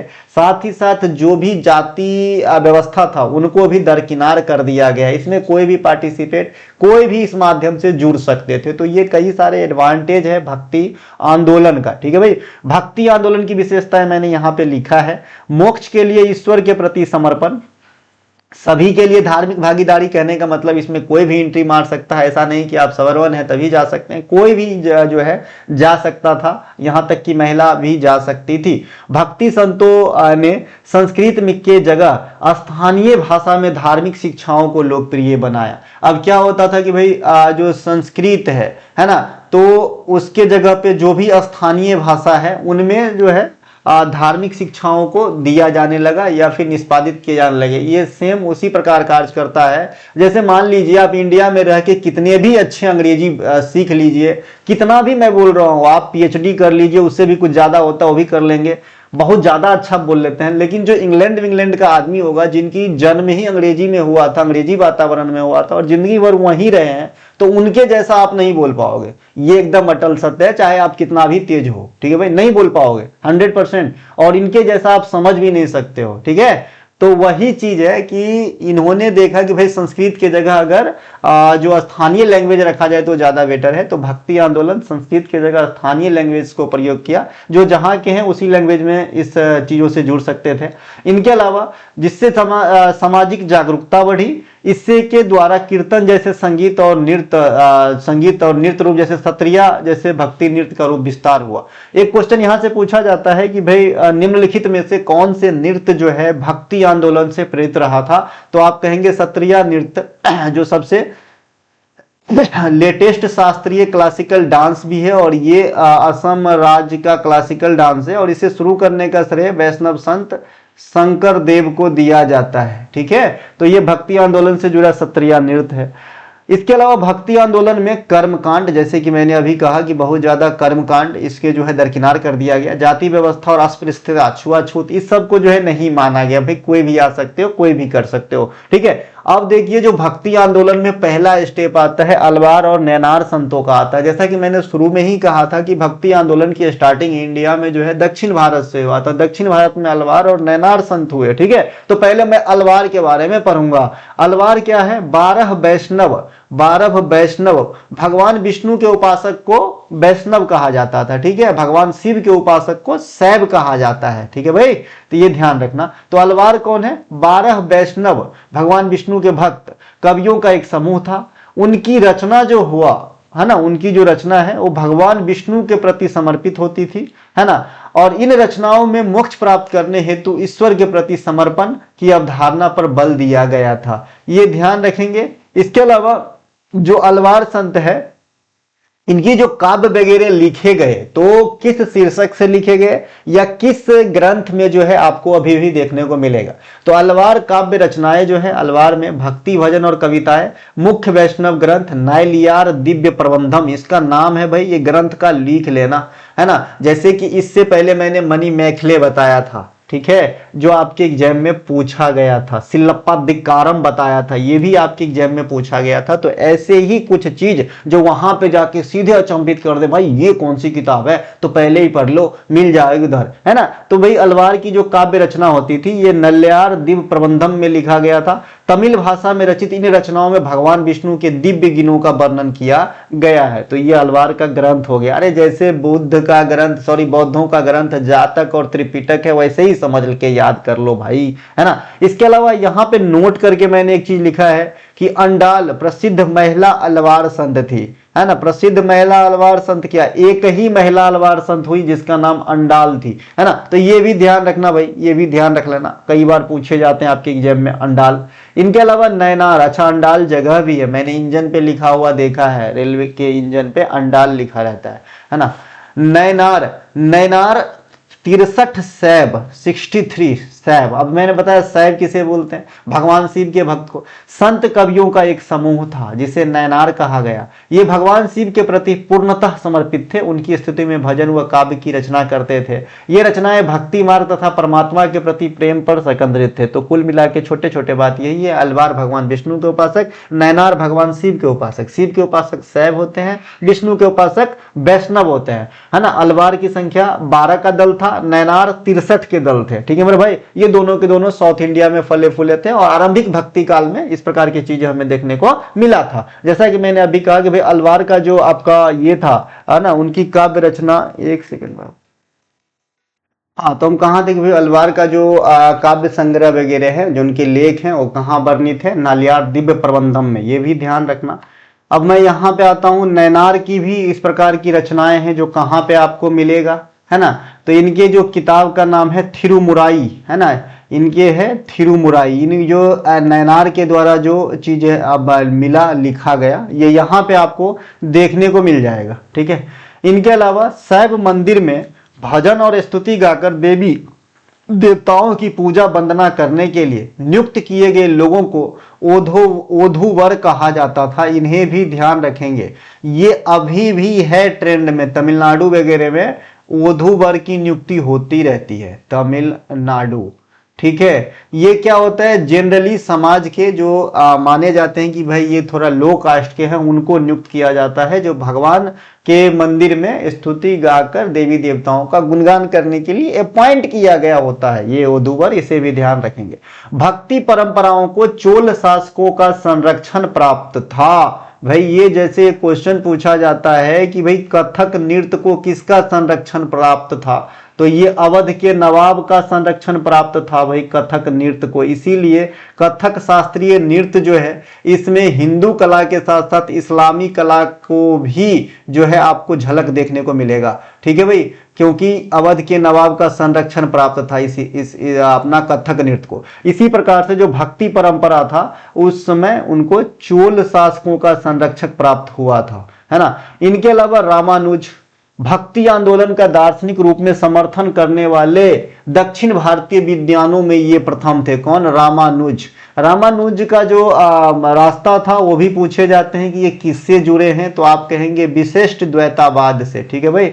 इनके अलावा भक्ति आंदोलन के प्रमुख संत में आएंगे तो कबीर साहब, है ना, कबीर जिनके दोहा काफी फेमस होते हैं। गुरु नानक, है ना, गुरु नानक जैसे लोग एकेश्वरवाद का समर्थन करते थे। इनके अलावा मीराबाई, सूरदास, भगवान कृष्ण के गुणगान, तुलसीदास जैसे वैष्णव संत, तुकाराम, चैतन्य महाप्रभु, बल्लवाचार्य, अल्लमा प्रभु, अक्का महादेवी, रामानंद, ये सभी के सभी क्या है, भक्ति आंदोलन के समय के जो है ना, संत हैं, ठीक है, इन्हें ध्यान रखेंगे। अब इन संतों में से कुछ के ग्रंथ हैं जो काफी पॉपुलर हैं, आपके एग्जाम में आते हैं। जैसे चैतन्य महाप्रभु के बारे में एक चीज पूछा जाता है कि चैतन्य महाप्रभु का जन्म कहाँ पे हुआ था और ये किस परंपरा के संस्थापक माने जाते हैं। तो चैतन्य महाप्रभु गौड़ीय वैष्णव परंपरा के प्रस्तावक माने जाते हैं और उनका जन्म 1886 में बंगाल के नादिया में हुआ था, इन्हें ध्यान रखेंगे। संत कबीरदास जी की मुख्य और सबसे प्रसिद्ध रचना का नाम बीजक है, इन्हें ध्यान रखेंगे। इनका नाम क्या है भाई, बीजक। ये किनके द्वारा लिखा गया है, कबीरदास के द्वारा। कबीरदास जी है ना, बहुत बड़े विद्वान संत हुए। वैश्विक ऊर्जा संक्रमण सूचकांक 2025 में भारत का कौन सा स्थान रहा है, तो वैश्विक ऊर्जा संक्रमण सूचकांक 2025 के अंदर भारत का जो रैंक है 71वां स्थान रहा है। वैश्विक ऊर्जा सूचकांक 2025 में पहले स्थान पे स्वीडन रहा है। कौन रहा है भाई, स्वीडन रहा है पहले स्थान पे, और अपना इंडिया रहा है 71वें स्थान पे। यह कौन जारी करता है, विश्व आर्थिक मंच, है ना, वर्ल्ड इकोनॉमिक फोरम बोलते हैं इसे, WEF बोलते हैं इसे, इनके द्वारा जारी किया जाता है। विश्व आर्थिक मंच का जो हेडक्वार्टर है ये आपके दावोस के अंदर है, इन्हें भी ध्यान रखेंगे। नेक्स्ट है हमारा विश्व प्रतिस्पर्धा सूचकांक 2025 में भारत को 41वां स्थान दिया गया है। कौन सा स्थान दिया गया है? प्रतिस्पर्धा सूचकांक में 41वां स्थान दिया गया है। पहले स्थान पे कौन सा देश आया है? स्विट्जरलैंड जो है पहले स्थान पे है विश्व प्रतिस्पर्धा सूचकांक में। एक बात याद रख लेना, जितने भी अच्छा चीज है उनके पहले स्थान पे या तो नॉर्वे होगा, या तो स्विट्जरलैंड होगा, या तो आइसलैंड होगा। यही 3-4 कंट्री जो है आपके पहले स्थान पे रहता है। जितने भी अच्छा चीज है, जितने भी पॉजिटिव चीज है, ठीक है मेरे भाई। वैश्विक नवाचार सूचकांक 2025 में भारत 38वां स्थान पे रहा है। वैश्विक नवाचार सूचकांक 2025 में भारत का जो रैंक है 38वां रैंक रहा है। पहले स्थान पे यहां भी आप पाएंगे कि स्विट्जरलैंड ही पहले स्थान पर रहा है, ठीक है। ये कौन जारी करता है? विपो के द्वारा जारी किया जाता है। विश्व बौद्धिक संपदा संगठन विपो के द्वारा वैश्विक नवाचार सूचकांक जारी किया जाता है। 2025 के लिए इन्होंने 139 देशों पे अपना रिपोर्ट जारी किया, ठीक है भाई। इनके अलावा विश्व प्रेस स्वतंत्रता सूचकांक 2025 में भारत का स्थान 151वां है। प्रेस के मामला में थोड़ा यहाँ पे हमारा स्थिति ठीक नहीं है, 151वां है। इस सूचकांक में पहले स्थान पे कौन रहा है? नॉर्वे रहा है। अच्छा, एक देश को मैं भूल गया था, ये भी काफी पहले स्थान पे रहता है, नॉर्वे, ठीक है। नॉर्वे, मध्य रात्रि के सूर्य का देश नॉर्वे। यह जो है, यह वाला ये प्रेस स्वतंत्रता सूचकांक है, यह कौन जारी करता है? तो रिपोर्टर्स विदाउट बॉर्डर्स RSF के द्वारा जारी किया जाता है। ये 5 इंडिकेशन के आधार पे जो है प्रेस स्वतंत्रता सूचकांक रिपोर्ट जारी करता है। अब आता है world happiness index 2025। World happiness index 2025 में भारत को 118वां रैंक दिया गया है। इस रिपोर्ट में पहले स्थान पे यहाँ पे फिनलैंड रहा है ना। वर्ष 2025 के लिए 147 देशों को शामिल किया गया था इस रिपोर्ट में, और यह संयुक्त राष्ट्र संघ के संयुक्त राष्ट्र सतत विकास समाधान नेटवर्क के द्वारा प्रेषित किया जाता है हैप्पीनेस रिपोर्ट, ठीक है मेरे भाई। इसके अलावा जलवायु परिवर्तन प्रदर्शन सूचकांक 2025 में भारत को 10वां स्थान दिया गया है। जलवायु परिवर्तन प्रदर्शन सूचकांक 2025 में भारत को 10वां स्थान दिया गया है। पहले स्थान पे डेनमार्क रहा है। यहाँ पे एक आपने छोटा सा स्टार को जरूर देख रहे होंगे। मैंने आपको पहले भी मौखिक रूप से बताया था कि जलवायु परिवर्तन प्रदर्शन सूचकांक में काफी सारे चीजों का ध्यान रखा जाता है ना, जिसमें पहले 3 स्थान जो है 1, 2, 3 है ना। कोई भी दुनिया की एक भी ऐसा कंट्री नहीं है कि इनके जितने भी क्राइटेरिया है उनको 100% फॉलो कर रहा हो, इसीलिए पहला 3 स्थान खाली है। अर्थात डेनमार्क को सीरियल वाइज काउंट करेंगे तो चौथे स्थान पे है। चूंकि पहले 3 स्थान पे कोई है ही नहीं, तो इसीलिए हमने डेनमार्क को पहले स्थान पे मान लिया है, ठीक है मेरे भाई। ये कौन जारी करता है? तो German watch, new climate institute और क्लाइमेट एक्शन नेटवर्क इंटरनेशनल, ये तीनों मिली जुली संस्था के द्वारा जो है जलवायु परिवर्तन प्रदर्शन सूचकांक जारी किया जाता है। 2025 के लिए 63 देशों को शामिल किया गया था, है ना। और यह 14 इंडिकेशन के आधार पे जो है जारी किया जाता है, जो 4 श्रेणियों में होता है। ये 4 श्रेणी, ग्रीन हाउस गैस का उत्सर्जन कोई भी देश कितना कम कर रहा है उतना अच्छा माना जाएगा। नवीकरणीय ऊर्जा का कितना ज्यादा इस्तेमाल कोई भी देश कर रहा है उतना अच्छा माना जाएगा। अब ये आपने सही सुना, नवीकरणीय ऊर्जा का इस्तेमाल अगर आप अधिक कर रहे हैं तो आप पर्यावरण को नुकसान नहीं पहुंचा रहे हैं, क्योंकि नवीकरणीय ऊर्जा में आता है आपका सौर ऊर्जा, पवन ऊर्जा, है ना, ज्वारीय ऊर्जा, है ना, जो भी आपके जल से प्राप्त ऊर्जा, है ना, जो भी आपके प्राकृतिक संसाधन वाली ऐसी ऊर्जा जो निकट भविष्य में समाप्त नहीं होगा और जिनको, है ना, उपयोग करने से प्रदूषण भी नहीं होती, उसे नवीकरणीय ऊर्जा के श्रेणी में रखेंगे। बाद बाकी अनवीकरणीय जैसे कोयला, पेट्रोलियम, डीजल, ये सब का है अनवीकरणीय है, भविष्य में समाप्त हो जाएंगे, लिमिट में है, ठीक है भाई, है ना। तो ऊर्जा उपयोग तथा जलवायु नीति को कितना ज्यादा पालन कर रहे हैं, ये सब देखते हुए 14 संकेतकों के आधार पर जलवायु परिवर्तन सूचकांक जारी किया जाता है। संयुक्त राष्ट्र सतत विकास रिपोर्ट 2025 में भारत को 99वां स्थान पे रखा गया है। ठीक है, इस रिपोर्ट में पहला स्थान फिनलैंड का है। संयुक्त राष्ट्र सतत विकास समाधान नेटवर्क के द्वारा यह भी जारी किया जाता है। बाउस हो गई क्या? मानव विकास रिपोर्ट 2025 है ना, इसे भारत को 0.685 स्कोर के साथ 130वां स्थान पे रखा गया है। यहाँ पे ये स्कोर भी आपसे मायने रखता है। जब भी ह्यूमन डेवलपमेंट रिपोर्ट की बात करेंगे, इंडिया का स्कोर भी याद रखें। और मैंने आपसे बताया था, अपना तो याद रखना ही है, अपने पड़ोसियों का भी याद रखना है भाई, क्योंकि यहाँ पड़ोसी से भी क्वेश्चन पूछे जाते हैं। ठीक है, HDI इंडेक्स के फॉर्म में। पहले स्थान पे यहाँ भी आपको आइसलैंड दिख रहे हैं, जो ह्यूमन डेवलपमेंट रिपोर्ट है उनमें भी पहले स्थान पे आपको आइसलैंड नजर आ रहा है। और ये कौन जारी किया करते हैं, तो UNDP united national development programme के द्वारा जारी किया जाता है। और वर्तमान में यूनाइटेड नेशन में 193 देश है, तो वो ये 193 देश पे जारी किया जाता है। ठीक है मेरे भाई। इसके अलावा आर्थिक स्वतंत्रता सूचकांक 2025 में भारत को 128वां स्थान पे रखा गया है। पहले स्थान पे यहाँ पे सिंगापुर है। ये थोड़ा मेरे ट्रिक से अलग हो गया है, इसे ध्यान रखिए। यह हेरिटेज फाउंडेशन के द्वारा जारी किया जाता है आर्थिक स्वतंत्रता सूचकांक। वैश्विक भूखमरी वाले में जो है 102वें स्थान पे है भारत, इन्हें ध्यान रखेंगे, है ना, 102वां स्थान पे। नेक्स्ट क्वेश्चन है कि कारक लागत के बारे में इनमें से कौन सा कथन सही है ना। फैक्टर कॉस्ट, पहला स्टेटमेंट है कि इनमें सरकारी अनुदान शामिल होती है, बिल्कुल होती है भाई, है ना। इसके अलावा इनमें सब्सिडी को भी शामिल किया जाता है, ये भी ठीक है। इनमें अप्रत्यक्ष कर को शामिल नहीं किया जाता, ये बिल्कुल सही है और यहीं से क्वेश्चन बनता है। इनमें उत्पादन की सभी लागत शामिल होते हैं, ये भी जो है सही है। तो यहाँ पे ऑल जो है सही है, सही ही पूछा गया है, तो सभी सही हो जाएंगे। अब फैक्टर कॉस्ट पे GDP का फार्मूला आपके एग्जाम में पूछे जाते हैं, याद रखना। आप MTS के एग्जाम के बहुत करीब हो, जो MTS देने वाले बच्चे हो, ऐसे क्वेश्चन काफी ज्यादा आपके एग्जाम में आते हैं। तो फैक्टर कॉस्ट पे GDP होता है ना। GDP मार्केट प्राइस पे माइनस अप्रत्यक्ष कर प्लस सब्सिडी, याद रख लेना, घोंट जाओ, है ना, ये पी जाओ भैया, ये पूछे जाते हैं। नोट यहां मैंने लिखा है, GDP फैक्टर कॉस्ट में सरकारी अनुदान सब्सिडी तो शामिल किया जाता है, लेकिन अप्रत्यक्ष कर को शामिल नहीं किया जाता है। यही स्टेटमेंट में लिखा है, इसीलिए नोट करके इन्हें मैं अलग से आपको बताना चाहा, ताकि यहां से क्वेश्चन बने और आप छोड़ के ना आए।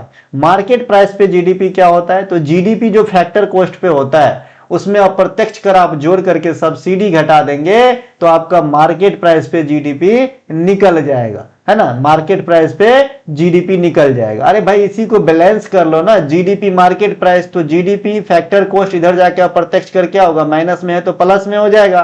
तो GDP फैक्टर कॉस्ट प्लस अप्रत्यक्ष कर माइनस सब्सिडी बराबर GDP एट मार्केट प्राइस। तो भाई यही बैलेंस करना तो आप बचपन से सीख रहे हैं यार, इक्वेशन, है ना। GDP किसी देश की एक वित्तीय वर्ष के दौरान सभी सेवाओं और वस्तुओं का अंतिम मौद्रिक मूल्य होता है, ग्रॉस डोमेस्टिक प्रोडक्ट, अर्थात GDP बराबर C+I+G होता है। C क्या होता है, उपभोग व्यय, I क्या है, कुल निवेश व्यय, और G क्या है, कुल सरकारी खर्च। इन तीनों को जब जोड़ते हैं तो उसे हम क्या कहते हैं, GDP कहते हैं।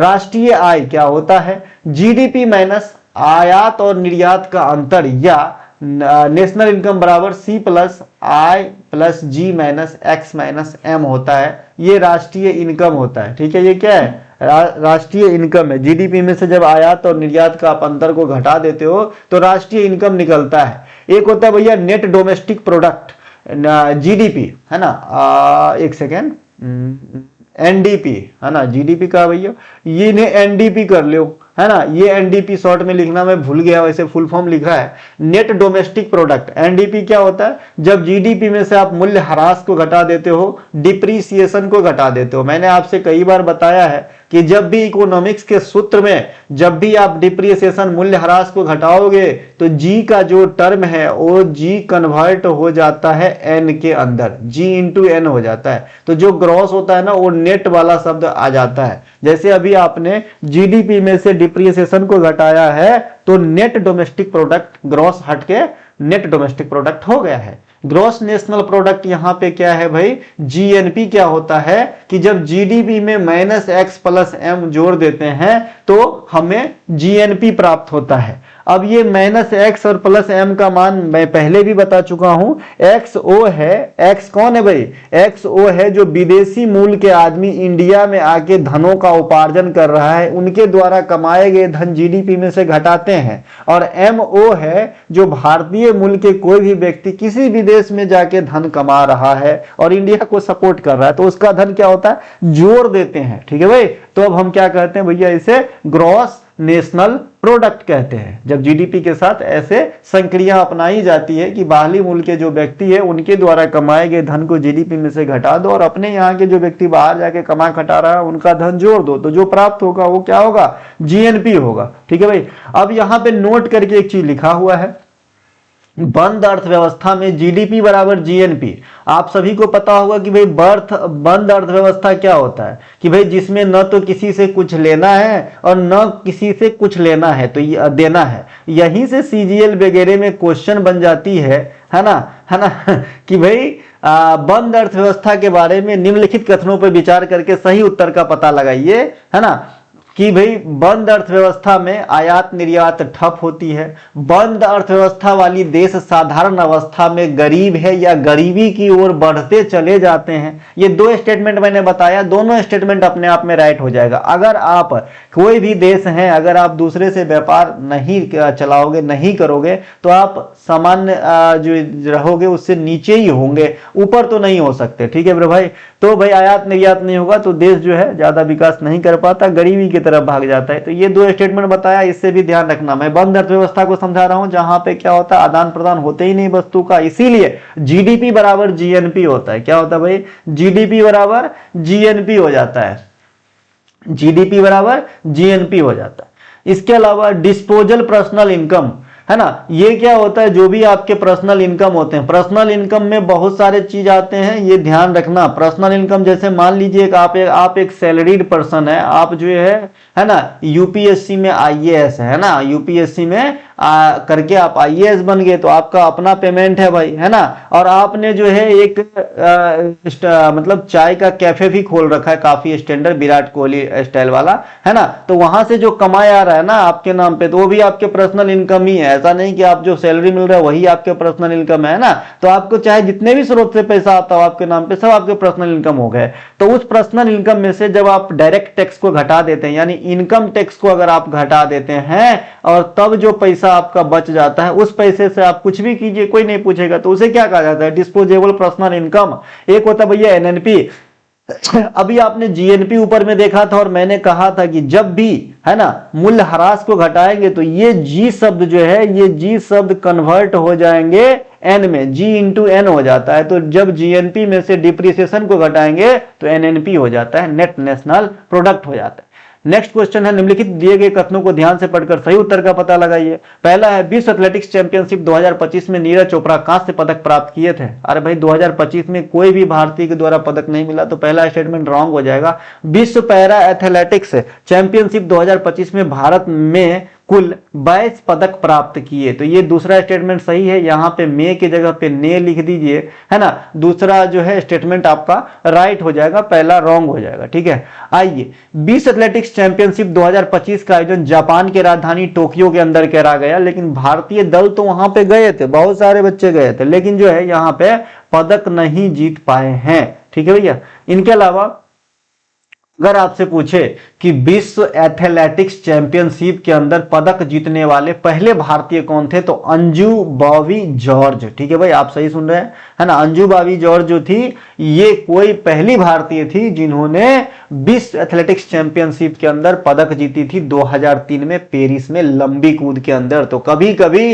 है ना, इतने पुराने खिलाड़ी का खेल का नाम आपसे पूछता है तो आप कहेंगे ये जो है लॉन्ग जंप की खिलाड़ी हैं। इनके अलावा नीरज चोपड़ा 2023 में विश्व एथलेटिक्स चैंपियनशिप में स्वर्ण पदक जीतने वाले भारतीय बने थे, इन्हें ध्यान रखेंगे। नीरज चोपड़ा इससे पहले 2022 में अमेरिका के ओरेगन में जो आपका ये हुआ था विश्व एथलेटिक्स चैंपियनशिप, तो वहां पे रजत पदक प्राप्त किए थे।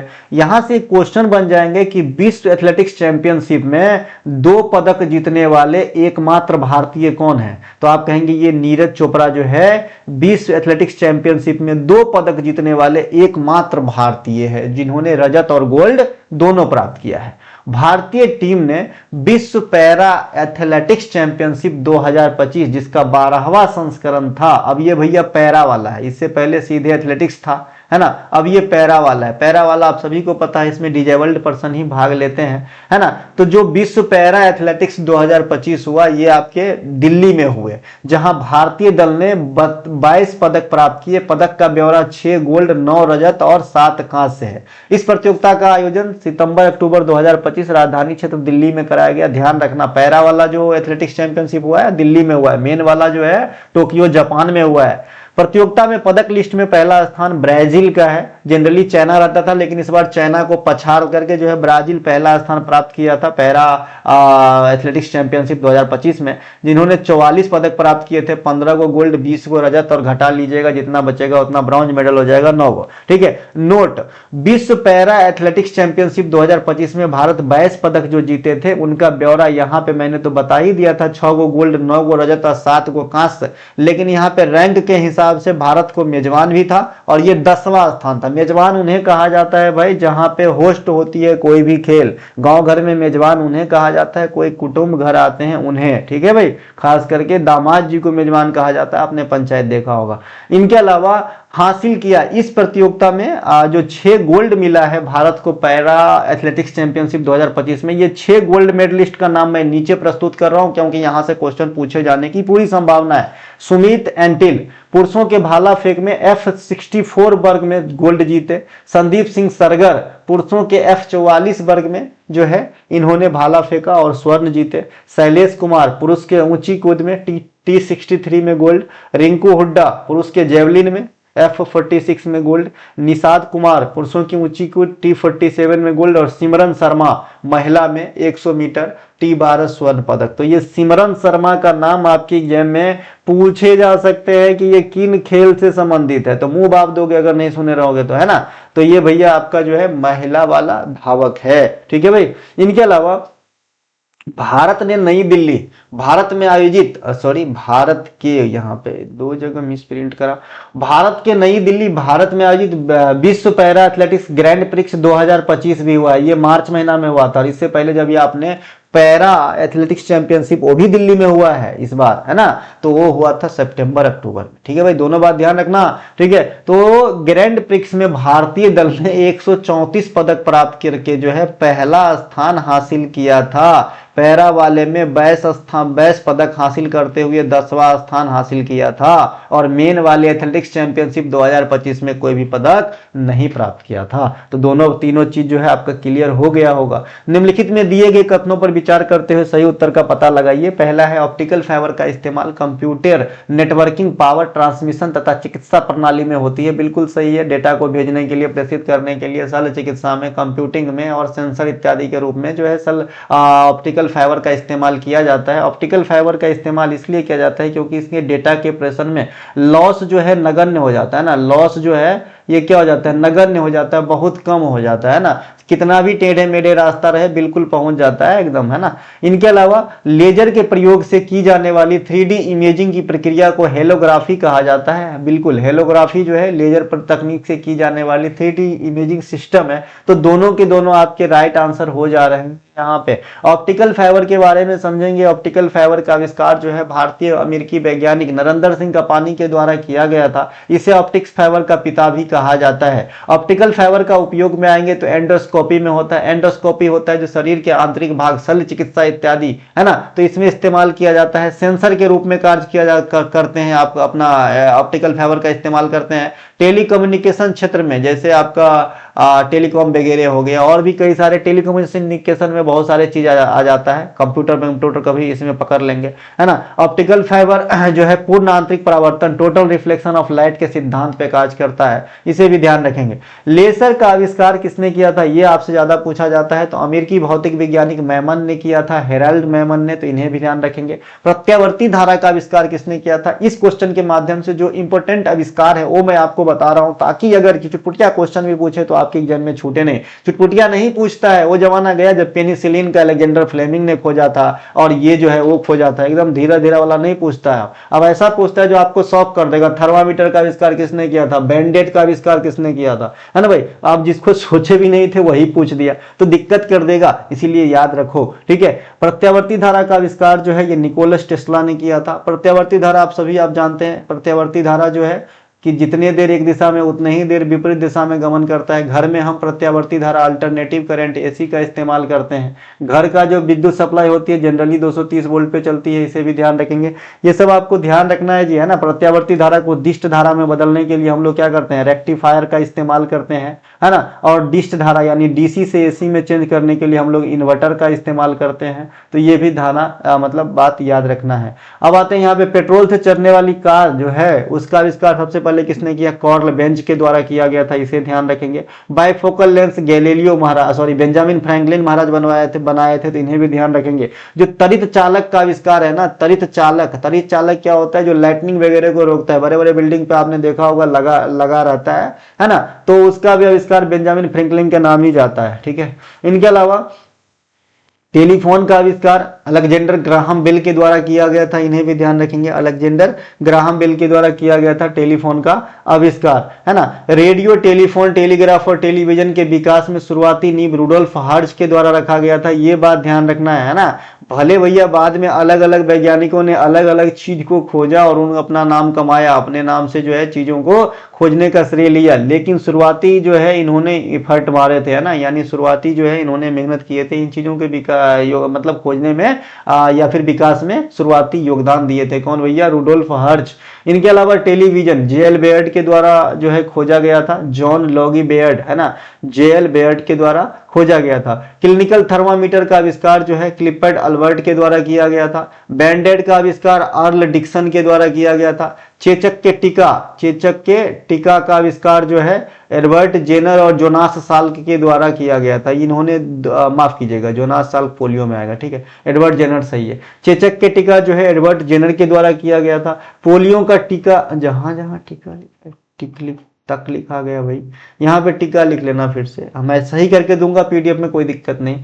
जोनास साल्क और यहाँ पे एक अल्बर्ट साबिन भी याद रख लेना, है ना। अल्बर्ट साबिन और जोनास साल्क ये दोनों थे पोलियो के टीका का खोज करता। सबसे पहले जोनास साल्क का ही नाम आएगा, वो इंजेक्शन के रूप में टीका खोजे थे, बाद में ओरल ड्रॉप अल्बर्ट साबिन के द्वारा खोजा गया था। एक्सरे ये विलियम रोएंटजन के द्वारा खोजा गया था, जो चिकित्सा प्रणाली में इस्तेमाल होने वाला इस पॉइंट के माध्यम से चीजों की जो खोज करता है उनको मैंने आपको दिखाने का काम किया है। थर्मोस्कोप का आविष्कार गैलीलियो के द्वारा किया गया था। विद्युत डायनेमो का आविष्कार माइकल फैराडे के द्वारा किया गया था, ठीक है भाई। इनके अलावा नेक्स्ट क्वेश्चन है, साहित्य अकादमी युवा पुरस्कार और बाल साहित्य पुरस्कार के संदर्भ में निम्नलिखित कथन को पढ़ के सही उत्तर का पता लगाइए। पहला स्टेटमेंट है, साहित्य अकादमी युवा पुरस्कार की शुरुआत 2011 में युवा भारतीय लेखकों जिनकी उम्र 35 वर्ष से कम हो को आयु को सम्मानित करने के लिए की गई थी। तो पहला स्टेटमेंट अपने आप में बिल्कुल राइट है, ठीक है। दूसरा है भैया कि साहित्य अकादमी बाल साहित्य पुरस्कार 2025 से हिंदी भाषा में सुशील शुक्ला को 1/12 के लिए सम्मानित किया गया है। तो ये दोनों के दोनों स्टेटमेंट अपने आप में बिल्कुल राइट हो जाएंगे, ध्यान रखें, है ना, ये दोनों के दोनों स्टेटमेंट राइट हो जाएंगे। अब आते हैं, साहित्य अकादमी भी कई प्रकार के पुरस्कार देते हैं, जैसा कि दो आपने यहाँ पे स्टेटमेंट में ही देखा, तो इन दोनों को जो है क्लैरिफाई करता हूं। साहित्य अकादमी युवा पुरस्कार इसकी शुरुआत 2011 में हुआ था। यह 35 वर्ष या उससे कम के जो युवा है ना, ऐसे युवाओं को दिया जाता है।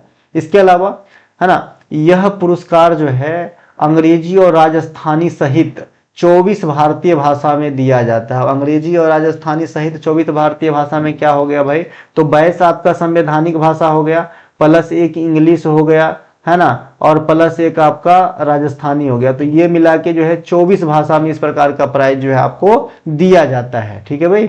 इसके अलावा पुरस्कार के घटक यानी पुरस्कार के तहत आपको क्या क्या दिया जाता है, तो 50,000 रुपए की नगद इनाम दिया जाता है, एक उत्कीर्ण ताम्र पट्टिका और एक प्रशस्ति पत्र दिया जाता है।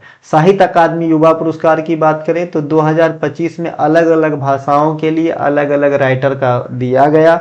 यहाँ पे अंग्रेजी भाषा के लिए अद्वैत कोट्टारी की उपन्यास Siddharth the boy who became the Buddha के लिए दिया गया। बहुत अच्छा किताब का नाम भी सुनने में लग रहा है, जो सिद्धार्थ से बुद्ध कैसे बने, है ना। तो भाई ये इनको जो है अद्वैत कोठारी को दिया गया अंग्रेजी के लिए, है ना, ध्यान रखना। ये साहित्य अकादमी युवा पुरस्कार। इनके अलावा हिंदी भाषा के पार्वती तिर्की झारखंड, है ना, फिर उगना कविता संग्रह के लिए दिया गया पार्वती तिर्की जी को। उर्दू के लिए नेहा रुबाब को उपन्यास मजहरुल हक तहरीक ए आज़ादी ए हिंद हिंद का फरामोश कदर कायद के लिए दिया गया। तो भाई ये तीनों राइटर का नाम जरूर याद रखें, हिंदी अंग्रेजी उर्दू में जो है ये अवार्ड किसको दिया गया, है ना। इनके अलावा साहित्य अकादमी बाल साहित्य पुरस्कार, नाम से लग रहा है कोई बच्चे को दिया जाता होगा, ऐसा नहीं है ना। तो भाई साहित्य अकादमी बाल साहित्य पुरस्कार, इस पुरस्कार की स्थापना वर्ष 2010 में यानी 1 साल पहले किया गया था युवा वाले से। यह प्रतिवर्ष उन उत्कृष्ट बाल साहित्य कृतियों को सम्मानित करने हेतु प्रदान किया जाता है जो 9 से 16 वर्ष की आयु के पाठकों के लिए लिखी गई हो, साहित्य अकादमी द्वारा मान्यता प्राप्त 24 भारतीय भाषाओं में किसी एक में हो। अब 24 भाषा कौन सा, 22 प्लस राजस्थानी प्लस इंग्लिश। पुरस्कार के तहत इसमें भी 50,000 रुपया, एगो ताम्र पट्टिका और एगो प्रशस्ति पत्र दिया जाता है। दोनों में पुरस्कार में जो दी जाने वाली वजीफा है वो सेम है। वजीफा मैंने यहाँ पे इस्तेमाल किया है, मुझे नहीं पता ये उर्दू में क्या होता है इसका शाब्दिक अर्थ, लेकिन मुझे लग रहा है इनाम ही होता होगा, ठीक है। साहित्य अकादमी बाल साहित्य पुरस्कार 2025 के विभिन्न, अगर कुछ और होता होगा तो माफ करना दादा जिनको समझ में आता है। साहित्य अकादमी बाल साहित्य पुरस्कार 2025 के विभिन्न भाषाओं में विजेता का नाम नीचे दिया गया है। इससे पहले हमने युवा वाले में साहित्य अकादमी युवा पुरस्कार के 3 विजेताओं का नाम दिया था। अब मैं यहाँ पे साहित्य अकादमी बाल साहित्य पुरस्कार 2025 के लिए अलग अलग भाषाओं के अलग अलग विजेताओं का नाम यहाँ प्रस्तुत कर रहा हूँ। अंग्रेजी भाषा में नितिन कुशलप्पा जो है को दिया गया है ना। इनके अलावा हिंदी में सुशील शुक्ला को दिया गया है 1/12 के लिए, 1/12 के लिए दिया गया था। इनके अलावा मैथिली में मुन्नी कामत को चुक्का के लिए दिया गया है। उर्दू में गजनफर इकबाल को कौमी सितारे के लिए दिया गया है। तो यहाँ पे मैंने अंग्रेजी हिंदी मैथिली उर्दू 4 को समावेश किया है ना, इन्हें भी ध्यान रखेंगे। इससे पहले अभी ऊपर आपने सिद्धार्थ बुद्ध वाला किताब के लिए दिया गया था कोठारी साहब को अंग्रेजी में, है ना, ध्यान रखना। नेक्स्ट है हमारा साहित्य अकादमी पुरस्कार 2024। अब मैं ये 2024 वाला क्यों बता रहा हूँ, साहित्य अकादमी बाल साहित्य पुरस्कार भी देता है, युवा साहित्य पुरस्कार भी देता है, और एक इसका मेन साहित्य अकादमी पुरस्कार भी है, ठीक है, जो अभी 2025 वाला अनाउंस नहीं हुआ है, तो हम 2024 वाला लेके ही चलेंगे, ठीक है। तो हिंदी कवित्री गगन गिल को 2024 के लिए उनकी कविता संग्रह जब तक मैं आई बाहर के लिए मिला था, गगन गिल जी को 2024 के लिए साहित्य अकादमी हिंदी भाषा में, है ना। डोगरी भाषा में चवन अरोड़ा को मिला गया था। एक होर अश्वत्थामा, है ना, ये डोगरी भाषा में शब्द है, एक होर अश्वत्थामा, मुझे लग रहा है एक और अश्वत्थामा होगा, होर का मतलब और होता होगा यहाँ पे, ठीक है। अब मुझे डोगरी भाषा भी तो नहीं आती। तथा अंग्रेजी लेखिका स्ट्रिन कीरे को उनके उपन्यास स्पिरिट नाइट के लिए सम्मानित किया गया था 2024 में साहित्य अकादमी पुरस्कार से। कोई कंफ्यूजन नहीं मांगता है, साहित्य अकादमी बाल पुरस्कार, साहित्य अकादमी युवा पुरस्कार और साहित्य अकादमी पुरस्कार, ये तीनों अलग अलग चीजें हैं, ठीक है मेरे भाई। इसके अलावा साहित्य अकादमी पुरस्कार की शुरुआत 1954 में हुआ था, है ना। 1954 में जो है पुरस्कार की घोषणा हुई थी, लेकिन पुरस्कार जो पहले बार इन हैंड वितरित किया गया था वो ईस्वी था 1955, इन्हें ध्यान रखना। इनके अलावा साहित्य अकादमी की स्थापना 1952 में हुआ था, है ना। जवाहरलाल नेहरू इनके जो है संस्थापकों में शामिल रहे थे। यहाँ से कई दफा आपके एग्जाम में क्वेश्चन पूछे जा चुके हैं। साहित्य अकादमी के संस्थापकों में शामिल रहे थे जवाहरलाल नेहरू। बीआरओ के स्थापना किसके द्वारा किया गया था, तो यहाँ भी जवाहरलाल नेहरू ही आंसर करना है, ठीक है। इनके अलावा इसका मुख्यालय कहाँ पे है, दिल्ली के अंदर है, और दिल्ली के अलावा इन्होंने कई सारे क्षेत्रीय कार्यालय का सेटअप लगा रखा है, जैसे कोलकाता, बेंगलुरु, मुंबई, चेन्नई और अगरतला। तो इन्हें भी ध्यान रखेंगे, ये साहित्य अकादमी का क्षेत्रीय कार्यालय है। ज्ञानपीठ पुरस्कार, ये भारत में साहित्य के क्षेत्र में दी जाने वाली सबसे सर्वोच्च सम्मान है, इस प्रकार से समझेंगे, है ना। यह केवल भारतीय नागरिकों को ही दिया जा सकता है प्रतिवर्ष। यह भारतीय संविधान के 8वीं अनुसूची में उल्लेखित अन्य भाषाओं के साथ साथ अंग्रेजी, यानी आपको ये 23 भाषाओं में मिलेगा, है ना। इसके अलावा वर्ष 2024 के लिए यह पुरस्कार 59वां ज्ञानपीठ पुरस्कार के नाम से विनोद कुमार शुक्ला, जो छत्तीसगढ़ के रहने वाले हैं और छत्तीसगढ़ के पहले ज्ञानपीठ पुरस्कार के विजेता भी हैं, इन्हें दिया गया है। इस पुरस्कार के तहत पुरस्कार की जो राशि है 11 लाख रुपया है। अभी 34वां सरस्वती सम्मान की भी वितरण हो चुकी है 2024 के लिए। भद्रेश दास को उनके संस्कृत पुस्तक स्वामी नारायण सिद्धांत सुधा के लिए दिया गया है। भैया ये जो है लेख का नाम है, कौन लिखे हैं? भद्रेश दास। और इनको कौन सा पुरस्कार मिला है? सरस्वती सम्मान। क्या क्रमांक है? 34वां सरस्वती सम्मान। ठीक है।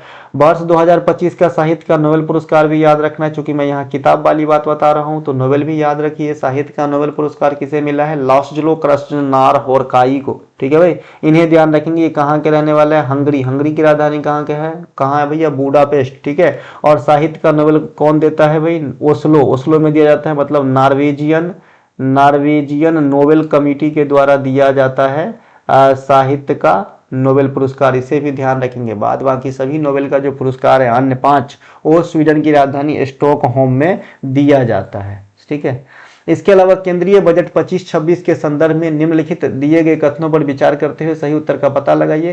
पहला स्टेटमेंट है भैया कि केंद्रीय बजट 25-26 में राजकोषीय घाटा जीडीपी का 6% है। आई बाप रे, इतना नहीं है भाई, जीडीपी का 4.4% आंका गया था। ठीक है। तो ये पहला स्टेटमेंट आपका 6% होने के चलते ही गलत हो गया, तो पहला गलत हो गया। दूसरा है कि बजट 2025-26 में ब्याज उपादान योजना के तहत किसान क्रेडिट कार्ड धारक हेतु ऋण सीमा को बढ़ाकर 15 लाख रुपया कर दिया गया। अगर ऐसा इंडिया में हो गया तो कई सारे ऐसे भी किसान हैं गांव घर में, मैं देखता हूं, कई सारे ऐसे भी लोग हैं गांव घर में, मैं देखता हूं कि भाई लेटरिंग टॉयलेट के नाम पे पैसा ले लेते हैं, दूसरे का टॉयलेट का फोटो दिखा देते हैं भाई, है ना भाई, है ना। तो अगर 15 लाख अगर क्रेडिट लिमिट कर दे और जो मतलब जिनको कोई भी गम नहीं है, कुछ मतलब कि भाई कुछ भी होगा कोई दिक्कत नहीं है, तो वो तो 15 लाख रुपया लेके चपट भाग ही जाएगा कहीं। ठीक है। तो ये भी मुझे गलत लग रहा है। तो दोनों के दोनों स्टेटमेंट जो है यहाँ पे जो है रॉन्ग हो जाएगा। ठीक है। अब आइए दोनों स्टेटमेंट को पहले सही करते हैं। पहले बजट की बात है तो बजट से स्टार्ट करते हैं। भारत में बजट का पिता जेम्स विल्सन को कहा जाता है, जो अंग्रेज के समय एक अर्थशास्त्री के जैसा थे, मतलब वित्तीय ज्ञान रखते थे, है ना। और ये सबसे पहले 1860 में जो है बजट पेश करने का काम किया, इसीलिए इसे भारतीय बजट का पिता कहा जाता है। स्वतंत्र भारत और गणतंत्र भारत में भी बजट किसने पहली बार पेश किया, ये भी पूछे जाते हैं। तो सन्मुखम शेट्टी, है ना, स्वतंत्र भारत का पहला बजट, और जॉन मथाई साहब गणतंत्र भारत के पहले बजट जो है पेश करने वाले थे। भारतीय संविधान के अनुच्छेद 112 में जो है बजट शब्द का मेंशन तो नहीं है, लेकिन इसके स्थान पे शुद्ध हिंदी में वार्षिक वित्तीय विवरण जैसा शब्द उल्लेखित मिलता है, जिसे हम आम भाषा में बजट कह देते हैं। संविधान के अनुच्छेद 114 में विनियोग विधेयक से संबंधित है। ये मैं इसलिए बता रहा हूं क्योंकि ये बहुत काम की चीज है, अभी इस पे काफी बार यूज होगा इसका। वह विनियोग विधेयक जो है इस प्रकार का एक रिस्ट्रिक्शन पैदा करता है कि भाई जब तक बिना परमिशन आप जो है धन का निकासी नहीं कर सकते हैं, जो कोष है वहां से पैसे खर्च नहीं कर सकते हैं। केंद्रीय बजट 2025-26 में कुल व्यय 50.65 लाख करोड़ तथा उधारी को छोड़कर कुल रिसिप्ट जो है 34.96 लाख करोड़ रुपया था। डॉलर नहीं है, रुपया है। ठीक है। अब मैं एक सूत्र नीचे बताऊंगा, क्योंकि आपको सूत्र का प्रयोग करना भी आना चाहिए, खास करके राजकोषीय घाटा, राजस्व घाटा के संदर्भ में, क्योंकि आजकल क्वेश्चन पूछने का जो तरीका थोड़ा कैजुअल है। मतलब भैया पहले सीधे सूत्र पूछता था, अब जो है डाटा दे देंगे और आपसे पूछा जाएगा कि निम्नलिखित डाटा के आधार पर राजकोषीय घाटा कितना है, या फिर उस अमुक गवर्नमेंट का उस साल ये डाटा है तो राजकोषीय घाटा कितना हुआ। ठीक है मेरे भाई, है ना, ध्यान रख लेना, काम आवेगी, है ना। सब मोती जैसे बात बता रहा हूँ, इधर से सुनो इधर से मत निकालो, है ना, गांठ मान लो, अच्छे से पढ़ोगे ना, यही एक प्लेटफॉर्म है जहां सफलता आपको मिल जाएगी। कहीं और जाने की जरूरत नहीं है जी। एसएससी के एग्जाम के लिए खास करके मैं आपको इस बात की पूरी आश्वासन दिलाता हूं और दिलाता रहूंगा, और अब मैंने पास्ट में कर भी दिखाया है, ये आपको भी पता होगा। ठीक है। इसके अलावा और करवा रहा भी, है ना। राजकोषीय घाटा क्या होता है? यह स्थिति तब होती है जब सरकार की खर्चा उसकी इनकम से अधिक हो जावे। तो ऊपर के केस में आपको क्या दिख रहा है कि राजकोषीय घाटा होने वाला है कि राजकोषीय अधिशेष होने वाला? राजकोषीय अधिशेष उस समय होगा जब भैया खर्च कम हुआ और आ गया ज्यादा, ऐसा जनरली होता नहीं है ना। तो यहाँ पे राजकोषीय घाटा आपको दिख रहा है भाई, व्यय जो है वो 50.65 दिख रहा है, और आने वाला जो रिसिप्ट है उधारी को छोड़ के ये 34.96 है ना। तो यहाँ पे राजकोषीय घाटा हो गया। अब राजकोषीय घाटा का सूत्र देख लो भैया। राजकोषीय घाटा होता है कि कुल व्यय माइनस कुल प्राप्तियां उधारी को छोड़ के, इसीलिए मैंने आपको रसगुल्ला सिर्फ बनी बनाई दिया हूं, आपको सिर्फ खाना है। आपको बताना है कि ऊपर के डाटा का प्रयोग करते हुए भाई सरकार को राजकोषीय घाटा कितने होने वाला है वित्तीय वर्ष 25-26 में दिए गए डाटा के अनुसार। ठीक है, क्योंकि मैंने ऑलरेडी यहाँ पे जो प्राप्तियां, जो रिसीट, टोटल रिसिप्ट है, उसमें मैंने उधारी को नहीं जोड़ा है, क्योंकि राजकोषीय घाटा में जोड़ा भी नहीं जाता। सवाल आपके लिए है, मैंने यहाँ पे लिख भी दिया है, राजकोषीय घाटा कितनी होगी ऊपर के डाटा का प्रयोग करके। राजस्व घाटा क्या होता है? अभी भाई राजकोषीय घाटा आपने पढ़ा, अब राजस्व घाटा है। राजस्व मतलब टैक्स, है ना। तो टैक्स वाला घाटा क्या है कि भाई सरकार कितना टैक्स प्राप्त किया और कितना टैक्स चुकाया। तो अगर प्राप्त कम किया, अगर भैया प्राप्त कुल राजस्व प्राप्तियां माइनस कुल राजस्व व्यय, है ना, राजस्व घाटा कुल राजस्व व्यय, नहीं नहीं नहीं, नहीं, उल्टा हो गया, ये उल्टा हो गया।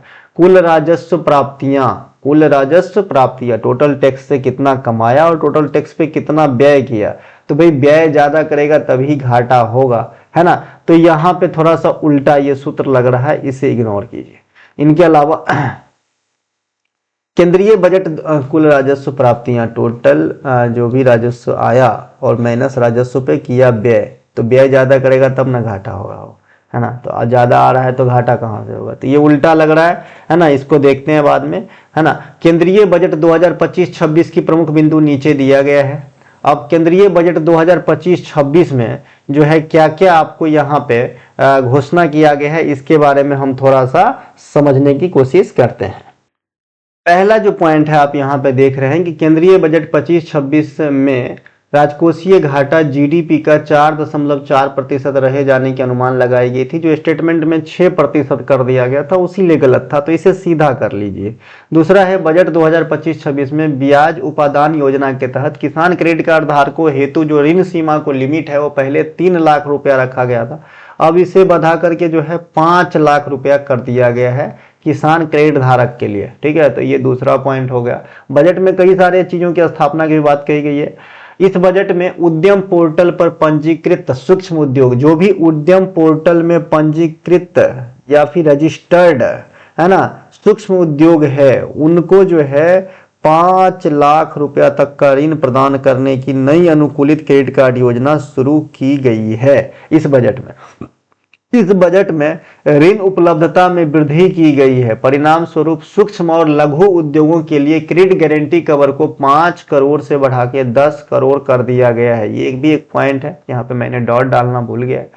यहाँ पे एक और नीचे है, पूर्वोदय पहल के तहत बिहार के बिहार में राष्ट्रीय खाद्य प्रौद्योगिकी उद्यमिता और प्रबंधन संस्थान की स्थापना की जाएगी, है ना। तो अगर आपसे पूछे भाई कि बजट 25-26 में कहाँ पे राष्ट्रीय खाद्य प्रौद्योगिकी उद्यमिता और प्रबंधन संस्थान की स्थापना करी जाएगी, तो बिहार में।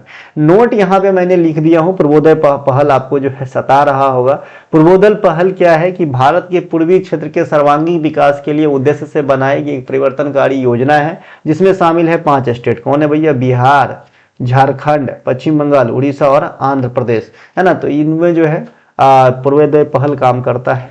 असम के नामरूप में एक यूरिया संयंत्र का स्थापना भी किया जाएगा, इसी बजट में कहा गया है। देखिए, असम में नामरूप जगह का नाम है, असम को कामरूप भी कहा जाता है, इस यहीं पर याद रख लीजिए, है ना। असम को अहोम भी कहा जाता है, क्या? अहोम भी कहा जाता है, कामरूप भी कहा जाता है। ठीक है, इसे ध्यान रखेंगे। इनके अलावा जल जीवन मिशन को 2028 तक के लिए बढ़ा दिया गया है, क्योंकि जो है 100% जल जीवन नहीं पहुंच पाया हर जगह। आपको बताया था कि इंडिया में सबसे पहले हर घर जल वाला राज्य बना था आपका गोवा। ठीक है मेरे भाई। अगले 5 वर्षों के दौरान, अच्छा, जल जीवन मिशन की प्रारंभिक लक्ष्य क्या था भाई कि 2024 तक हर घर में पीने की स्वच्छ पानी उपलब्ध करा देना। अगले 5 वर्षों के दौरान सरकारी स्कूल में 50,000 अटल टैंकरिंग लैब जो है खोला जाएगा, इसे ध्यान रखना। देश में कुल 5, अच्छा, मैं आज तक ये नहीं समझ पाया कि हर बजट में या फिर जितने भी जो घोषणा होते हैं उसको 100% अंजाम दिया जाता भी है या नहीं। ठीक है, मैं कई बार एयरपोर्ट से मैं भी इमरजेंसी में सफर करा। मैंने कभी इस बात को सोचा, मेरे मन में भी नहीं आया कि ये उड़ान योजना वगैरह होता है उससे के तहत जाए क्या। ठीक है, क्या होता होगा, कहाँ होता हो, कहीं दिख तो नहीं रहा यार, कोई बोलता भी नहीं कि मैंने इसका लाभ उठाया, पता नहीं। ठीक है, तो अगले 5 वर्षों के दौरान स्कूल में 50,000 अटल टिंकरिंग लैब स्थापित किए जाएंगे। कितने? 50,000। ठीक है, देश में कुल 5 राष्ट्रीय उत्कृष्टता केंद्र स्थापित किए जाएंगे। चलिए ये आंकड़ा कम है, आराम से हो सकता है, दिख जाएंगे। इसके अलावा संशोधित उड़ान योजना के तहत 120 नए गंतव्यों को जोड़ा जाएगा। बीमा क्षेत्र में प्रत्यक्ष विदेशी निवेश एफडीआई की सीमा को बढ़ा के 74% से 100% कर दिए जाएंगे। तो ये सब कुछ घोषणा है इस बजट में। बिहार राज्य में ग्रीनफील्ड हवाई अड्डे की निर्माण की घोषणा की गई है ना। और बिहार में मखाना बोर्ड की भी स्थापना की जाएगा। ये है बिहार में कई सारे चीज आएंगे, ठीक है। अब देखिए ये ग्रीनफील्ड हवाई अड्डा आपके मन में आ रहा होगा ये क्या होता है। ग्रीनफील्ड हवाई अड्डा का मतलब होता है नए सिरे से हवाई अड्डा बनाना खाली स्थान में, ठीक है। प्रधानमंत्री धन धान कृषि योजना के तहत कम उत्पादकता वाले 100 जिले को शामिल किया जाएगा। एक योजना है जो कम पैदावार वाले देश के 100 जिले को शामिल किया जाएगा, ठीक है। वर्ष 25-26 के दौरान 200 डे केयर कैंसर केंद्र स्थापित किए जाएंगे। ये बड़ी अच्छी बात करी आपने। इनके अलावा अगला क्वेश्चन है, आधुनिक आवर्त सारणी के संबंध में निम्न में से कौन सा कथन सत्य है। इसको पीला करना भूल गया हूं, चलिए सफेद में ही पढ़ लीजिए। पहला स्टेटमेंट है, किसी तत्व की संयोजी इलेक्ट्रॉन की संख्या जितनी कम होगी उसमें उतने ही अधिक धात्विक गुण पाया जाता है। ये बिल्कुल सत्य कथन है। संयोजी इलेक्ट्रॉन की संख्या कम रहेगा तो भाई उसे क्या जो है रिएक्ट करने की ज्यादा मंशा होगी, ठीक है। आधुनिक आवर्त सारणी में वर्णित धातु तत्व का ऑक्साइड की प्रकृति क्षारीय होती है। वर्णित धातु तत्व का ऑक्साइड जनरली क्षारीय होती है, ठीक है। तीसरा है, मेंडलीव द्वारा निर्मित आवर्त सारणी में कोबाल्ट 589.3 को निकेल 507.1 से पहले रखा गया था, है ना। ये भी सही है ना। अरेंज नहीं था सही वे में और द्रव्यमान पे आधारित था, कई सारी जगह खाली था, एक जैसे चीज को एक जगह नहीं रखा गया था, इसीलिए तो रिप्लेस किया गया मेंडलीव से। तो ये तीनों के तीनों कथन जो है अपने आप में सही है। आइए, किसी तत्व के संयोजी इलेक्ट्रॉन क्या होती है आप सभी को पता होगा, इसलिए मैंने यहाँ पे नहीं लिखा है। किसी भी तत्व के जो आपके न्यूक्लियस होते हैं, है ना, तो यहाँ पे जो है क्या रहता है भाई, प्रोटॉन और न्यूट्रॉन रहते हैं। नाभिक के अंदर न्यूक्लियस होता है। इलेक्ट्रॉन इनके चारों ओर क्या होते हैं, है ना, चक्कर लगाते रहते हैं। यहाँ पे इलेक्ट्रॉन रहते हैं, ठीक है। और जो किसी तत्व के सबसे बाहरी सेल होते हैं वहां पे पाए जाने वाले इलेक्ट्रॉन को क्या कहा जाता है, वैलेंसी या फिर संयोजी इलेक्ट्रॉन कहा जाता है। और यही आपके किसी भी अभिक्रिया में भाग लेने के लिए जिम्मेवार है, ठीक है भाई। तो किसी तत्व की जितनी वैलेंसी कम होगी वो उतनी ही ज्यादा धात्विक गुण रखती है ना। ये ध्यान रखना। और आसानी से इलेक्ट्रॉन त्यागने के लिए तत्पर रहते हैं, ठीक है। इनके अलावा आवर्त सारणी में बाएं से दाएं जाने पर धात्विक गुण घट जाता है। आवर्त सारणी में अगर आप, है ना, लेफ्ट से राइट जाएंगे, है ना, आवर्त सारणी में बाएं से दाएं जाएंगे तो धात्विक गुण घटती चली जाएगी, है ना। आवर्त सारणी के आवर्त में अगर आप जाएंगे, जबकि वर्ग में ऊपर से नीचे आने पर धात्विक गुण बढ़ जाता है। धातु के ऑक्साइड की प्रकृति क्षारीय होती है, यहाँ पे लिखा है, लेकिन इसके कुछ अपवाद होते हैं और यही अपवाद आपके एग्जाम में पूछे जाते हैं।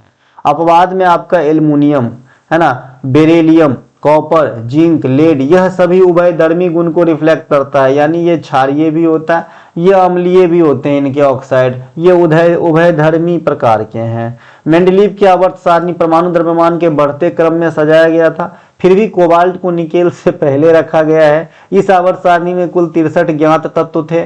कई सारे तत्व के लिए खाली स्थान छोड़े गए थे, जिसे मेंडलीव ने एक अपना अलग नाम दिया था, जिसके शुरुआत में एका शब्द लगाया जाता था। बाद में जब सभी अलग अलग इस प्रकार के तत्वों की खोज हुई और उस जगह को फिल किया गया तो अलग नाम दिया गया। जैसे मेंडलीव ने एका एल्युमिनियम, है ना, एका एल्युमिनियम, जिसे बाद में गैलियम के द्वारा रिप्लेस किया गया है वर्तमान में। एका सिलिकॉन, उसके स्थान पे वर्तमान में जर्मेनियम, है ना। एका बोरॉन, ये मेंडलीव का शब्द है, मेंडलीव के द्वारा भविष्य में आने वाले तत्व है ना। बाद में एका बोरॉन के जगह पे स्कैंडियम आया है ना। तो ये ध्यान रखेंगे, पूछते हैं। आधुनिक आवर्त सारणी में 118 ज्ञात तत्व है। जो आपका मोस्ले साहब का आधुनिक आवर्त सारणी प्रोडक्ट टेबल है जिसे हम लोग पढ़ते हैं, उसमें 118 ज्ञात तत्व है, 94 प्राकृतिक तत्व है तथा 24 कृत्रिम तत्व है, 91 धातु है ना, 20 अधातु है और 7 उपधातु है। 94 प्लस 24 जोड़ेंगे तो भी 118 होगा दादा। 91, 20 और 7 जोड़ेंगे तो भी 118 होगा। ये दो जगह लिखने की क्या जरूरत है, प्राकृतिक मतलब नेचुरल है, और जो मानव द्वारा खोजा गया बनाया गया वो 24 को है सिंथेटिक। फिर बात करेंगे धातु अधातु उपधातु वाला, तो 91 धातु है मेटल, फिर नॉन मेटल 20 है और 7 जो है उपधातु है ना। और ये परमाणु के बढ़ते क्रमांक में सजाया गया। ये रहा पीरियोडिक टेबल का इमेज।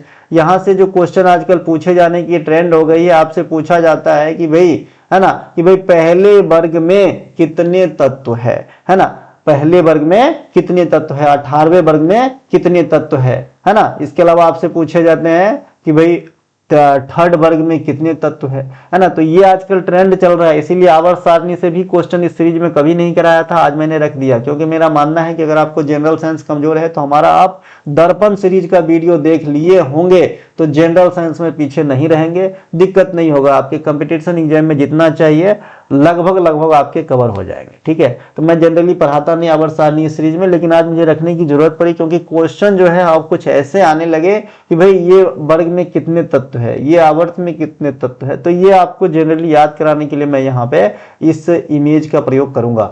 देखिए जनरली आप यहाँ पे 1 2 3 3 से 12 जो आपका संक्रमणीय तत्व है, इसमें आप देख रहे हैं लगभग सब में, है ना, 4 ही है, लेकिन इन दोनों को मतलब थर्ड वाले को भूल जाना, वर्ग में 4 है ना। यहां से देखिए, जहां से कर्सर जा रही है यहां तक, इसे वर्ग कहा जाता है, जो ऐसे खड़ा हुआ है, तो यहाँ पे आप देखेंगे कि 4 है, तो आपको 3 से लेके 12 तक याद हो गया 4, है ना। लेकिन एक बात याद रखना कि आवर्त सारणी में जो थर्ड वर्ग है ना, तीसरा समूह है, वहां सबसे ज्यादा तत्व है 32। कितने हैं? 32 तत्व है। कैसे भाई?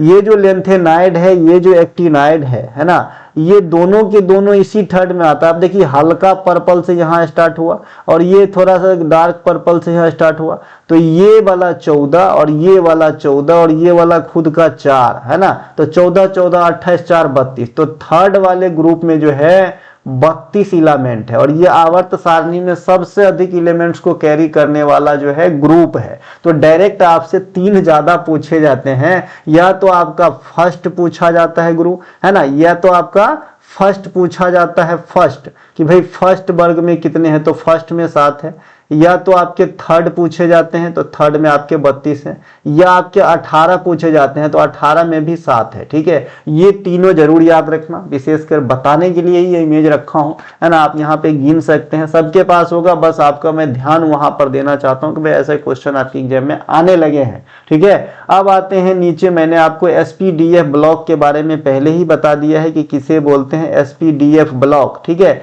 S ब्लॉक बोलते हैं भाई पहले 2 वर्ग के तत्वों को। ठीक है ना। नीचे जो आप लेंथेनाइड और एक्टिनाइड तत्व देख रहे हैं, इसे हम F ब्लॉक बोलते हैं। ठीक है, P ब्लॉक बोलते हैं भाई, P ब्लॉक हम बोलते हैं 13 से लेकर के 18 के तत्व को, और D ब्लॉक बोलते हैं हम 3 से लेकर 12 यानी संक्रमणीय तत्व को। ठीक है, P ब्लॉक बोलते हैं 13 से 18 को, S बोलते हैं 1 और 2 को, और F बोलते हैं लेंथेनाइड और एक्टिनाइड को। ठीक है, इसे ऐसे ध्यान रख लेंगे। अब यहाँ पे आते हैं, आपसे पूछा जाता है कि लेंथेनाइड और एक्टिनाइड आवर्त सारणी के किस आवर्त में आएगा, तो ये भाई दोनों अलग अलग आवर्त में आते हैं। लेंथेनाइड और एक्टिनाइड आता तो F ब्लॉक एलिमेंट्स के अंतर्गत, लेकिन लेंथेनाइड आपके 6ठे आवर्त में आता है। यहां से आप गिन लीजिए ना, देखिए आवर्त 1 1 2 3 4 5 6, इस लाइन में आपके लेंथेनाइड वाला मिलेगा, ये हल्का पर्पल, ऊपर का लेंथेनाइड नीचे एक्टिनाइड है। तो लेंथेनाइड जो है 6ठे आवर्त में आएगा और एक्टिनाइड जो है ये आपके 7वें आवर्त में आएंगे, ये ध्यान रखना। ठीक है भाई, तो ये थे इस वीडियो के आखिरी क्वेश्चन। अगर आपको अच्छा लगा हो तो लाइक करें, अपने दोस्तों में शेयर करें, है ना। और हमारा कोई सा भी कंटेंट चाहिए, डिस्क्रिप्शन में दिए गए लिंक का प्रयोग करते हुए व्हाट्सएप पे पहुंचे, छोटी सी फी अदा करके कंटेंट को बाय करें और अपनी जर्नी को सफल बनाएं। मैं फिर से बोलता हूं, SSC MTS की एग्जाम नज़दीक है, ज़्यादा कहीं कुछ जाने की जरूरत नहीं है। ये 35 क्लास आपने कर ली, और एक हमारी टॉपर चॉइस है, अगर आपने लिया है, अगर उसका पढ़ लिया तो और सोने पे सुहागा, दोनों कर लिए तो, और एक मॉक टेस्ट आप पिछले कुछ ही दिनों से अगर लगा रहे होंगे तो और ज़्यादा बेटर हो जाएगी, आपकी रिजल्ट हो जाएगी। ठीक है भैया, चलिए मिलेंगे अगले वीडियो में, तब तक के लिए जय हिंद।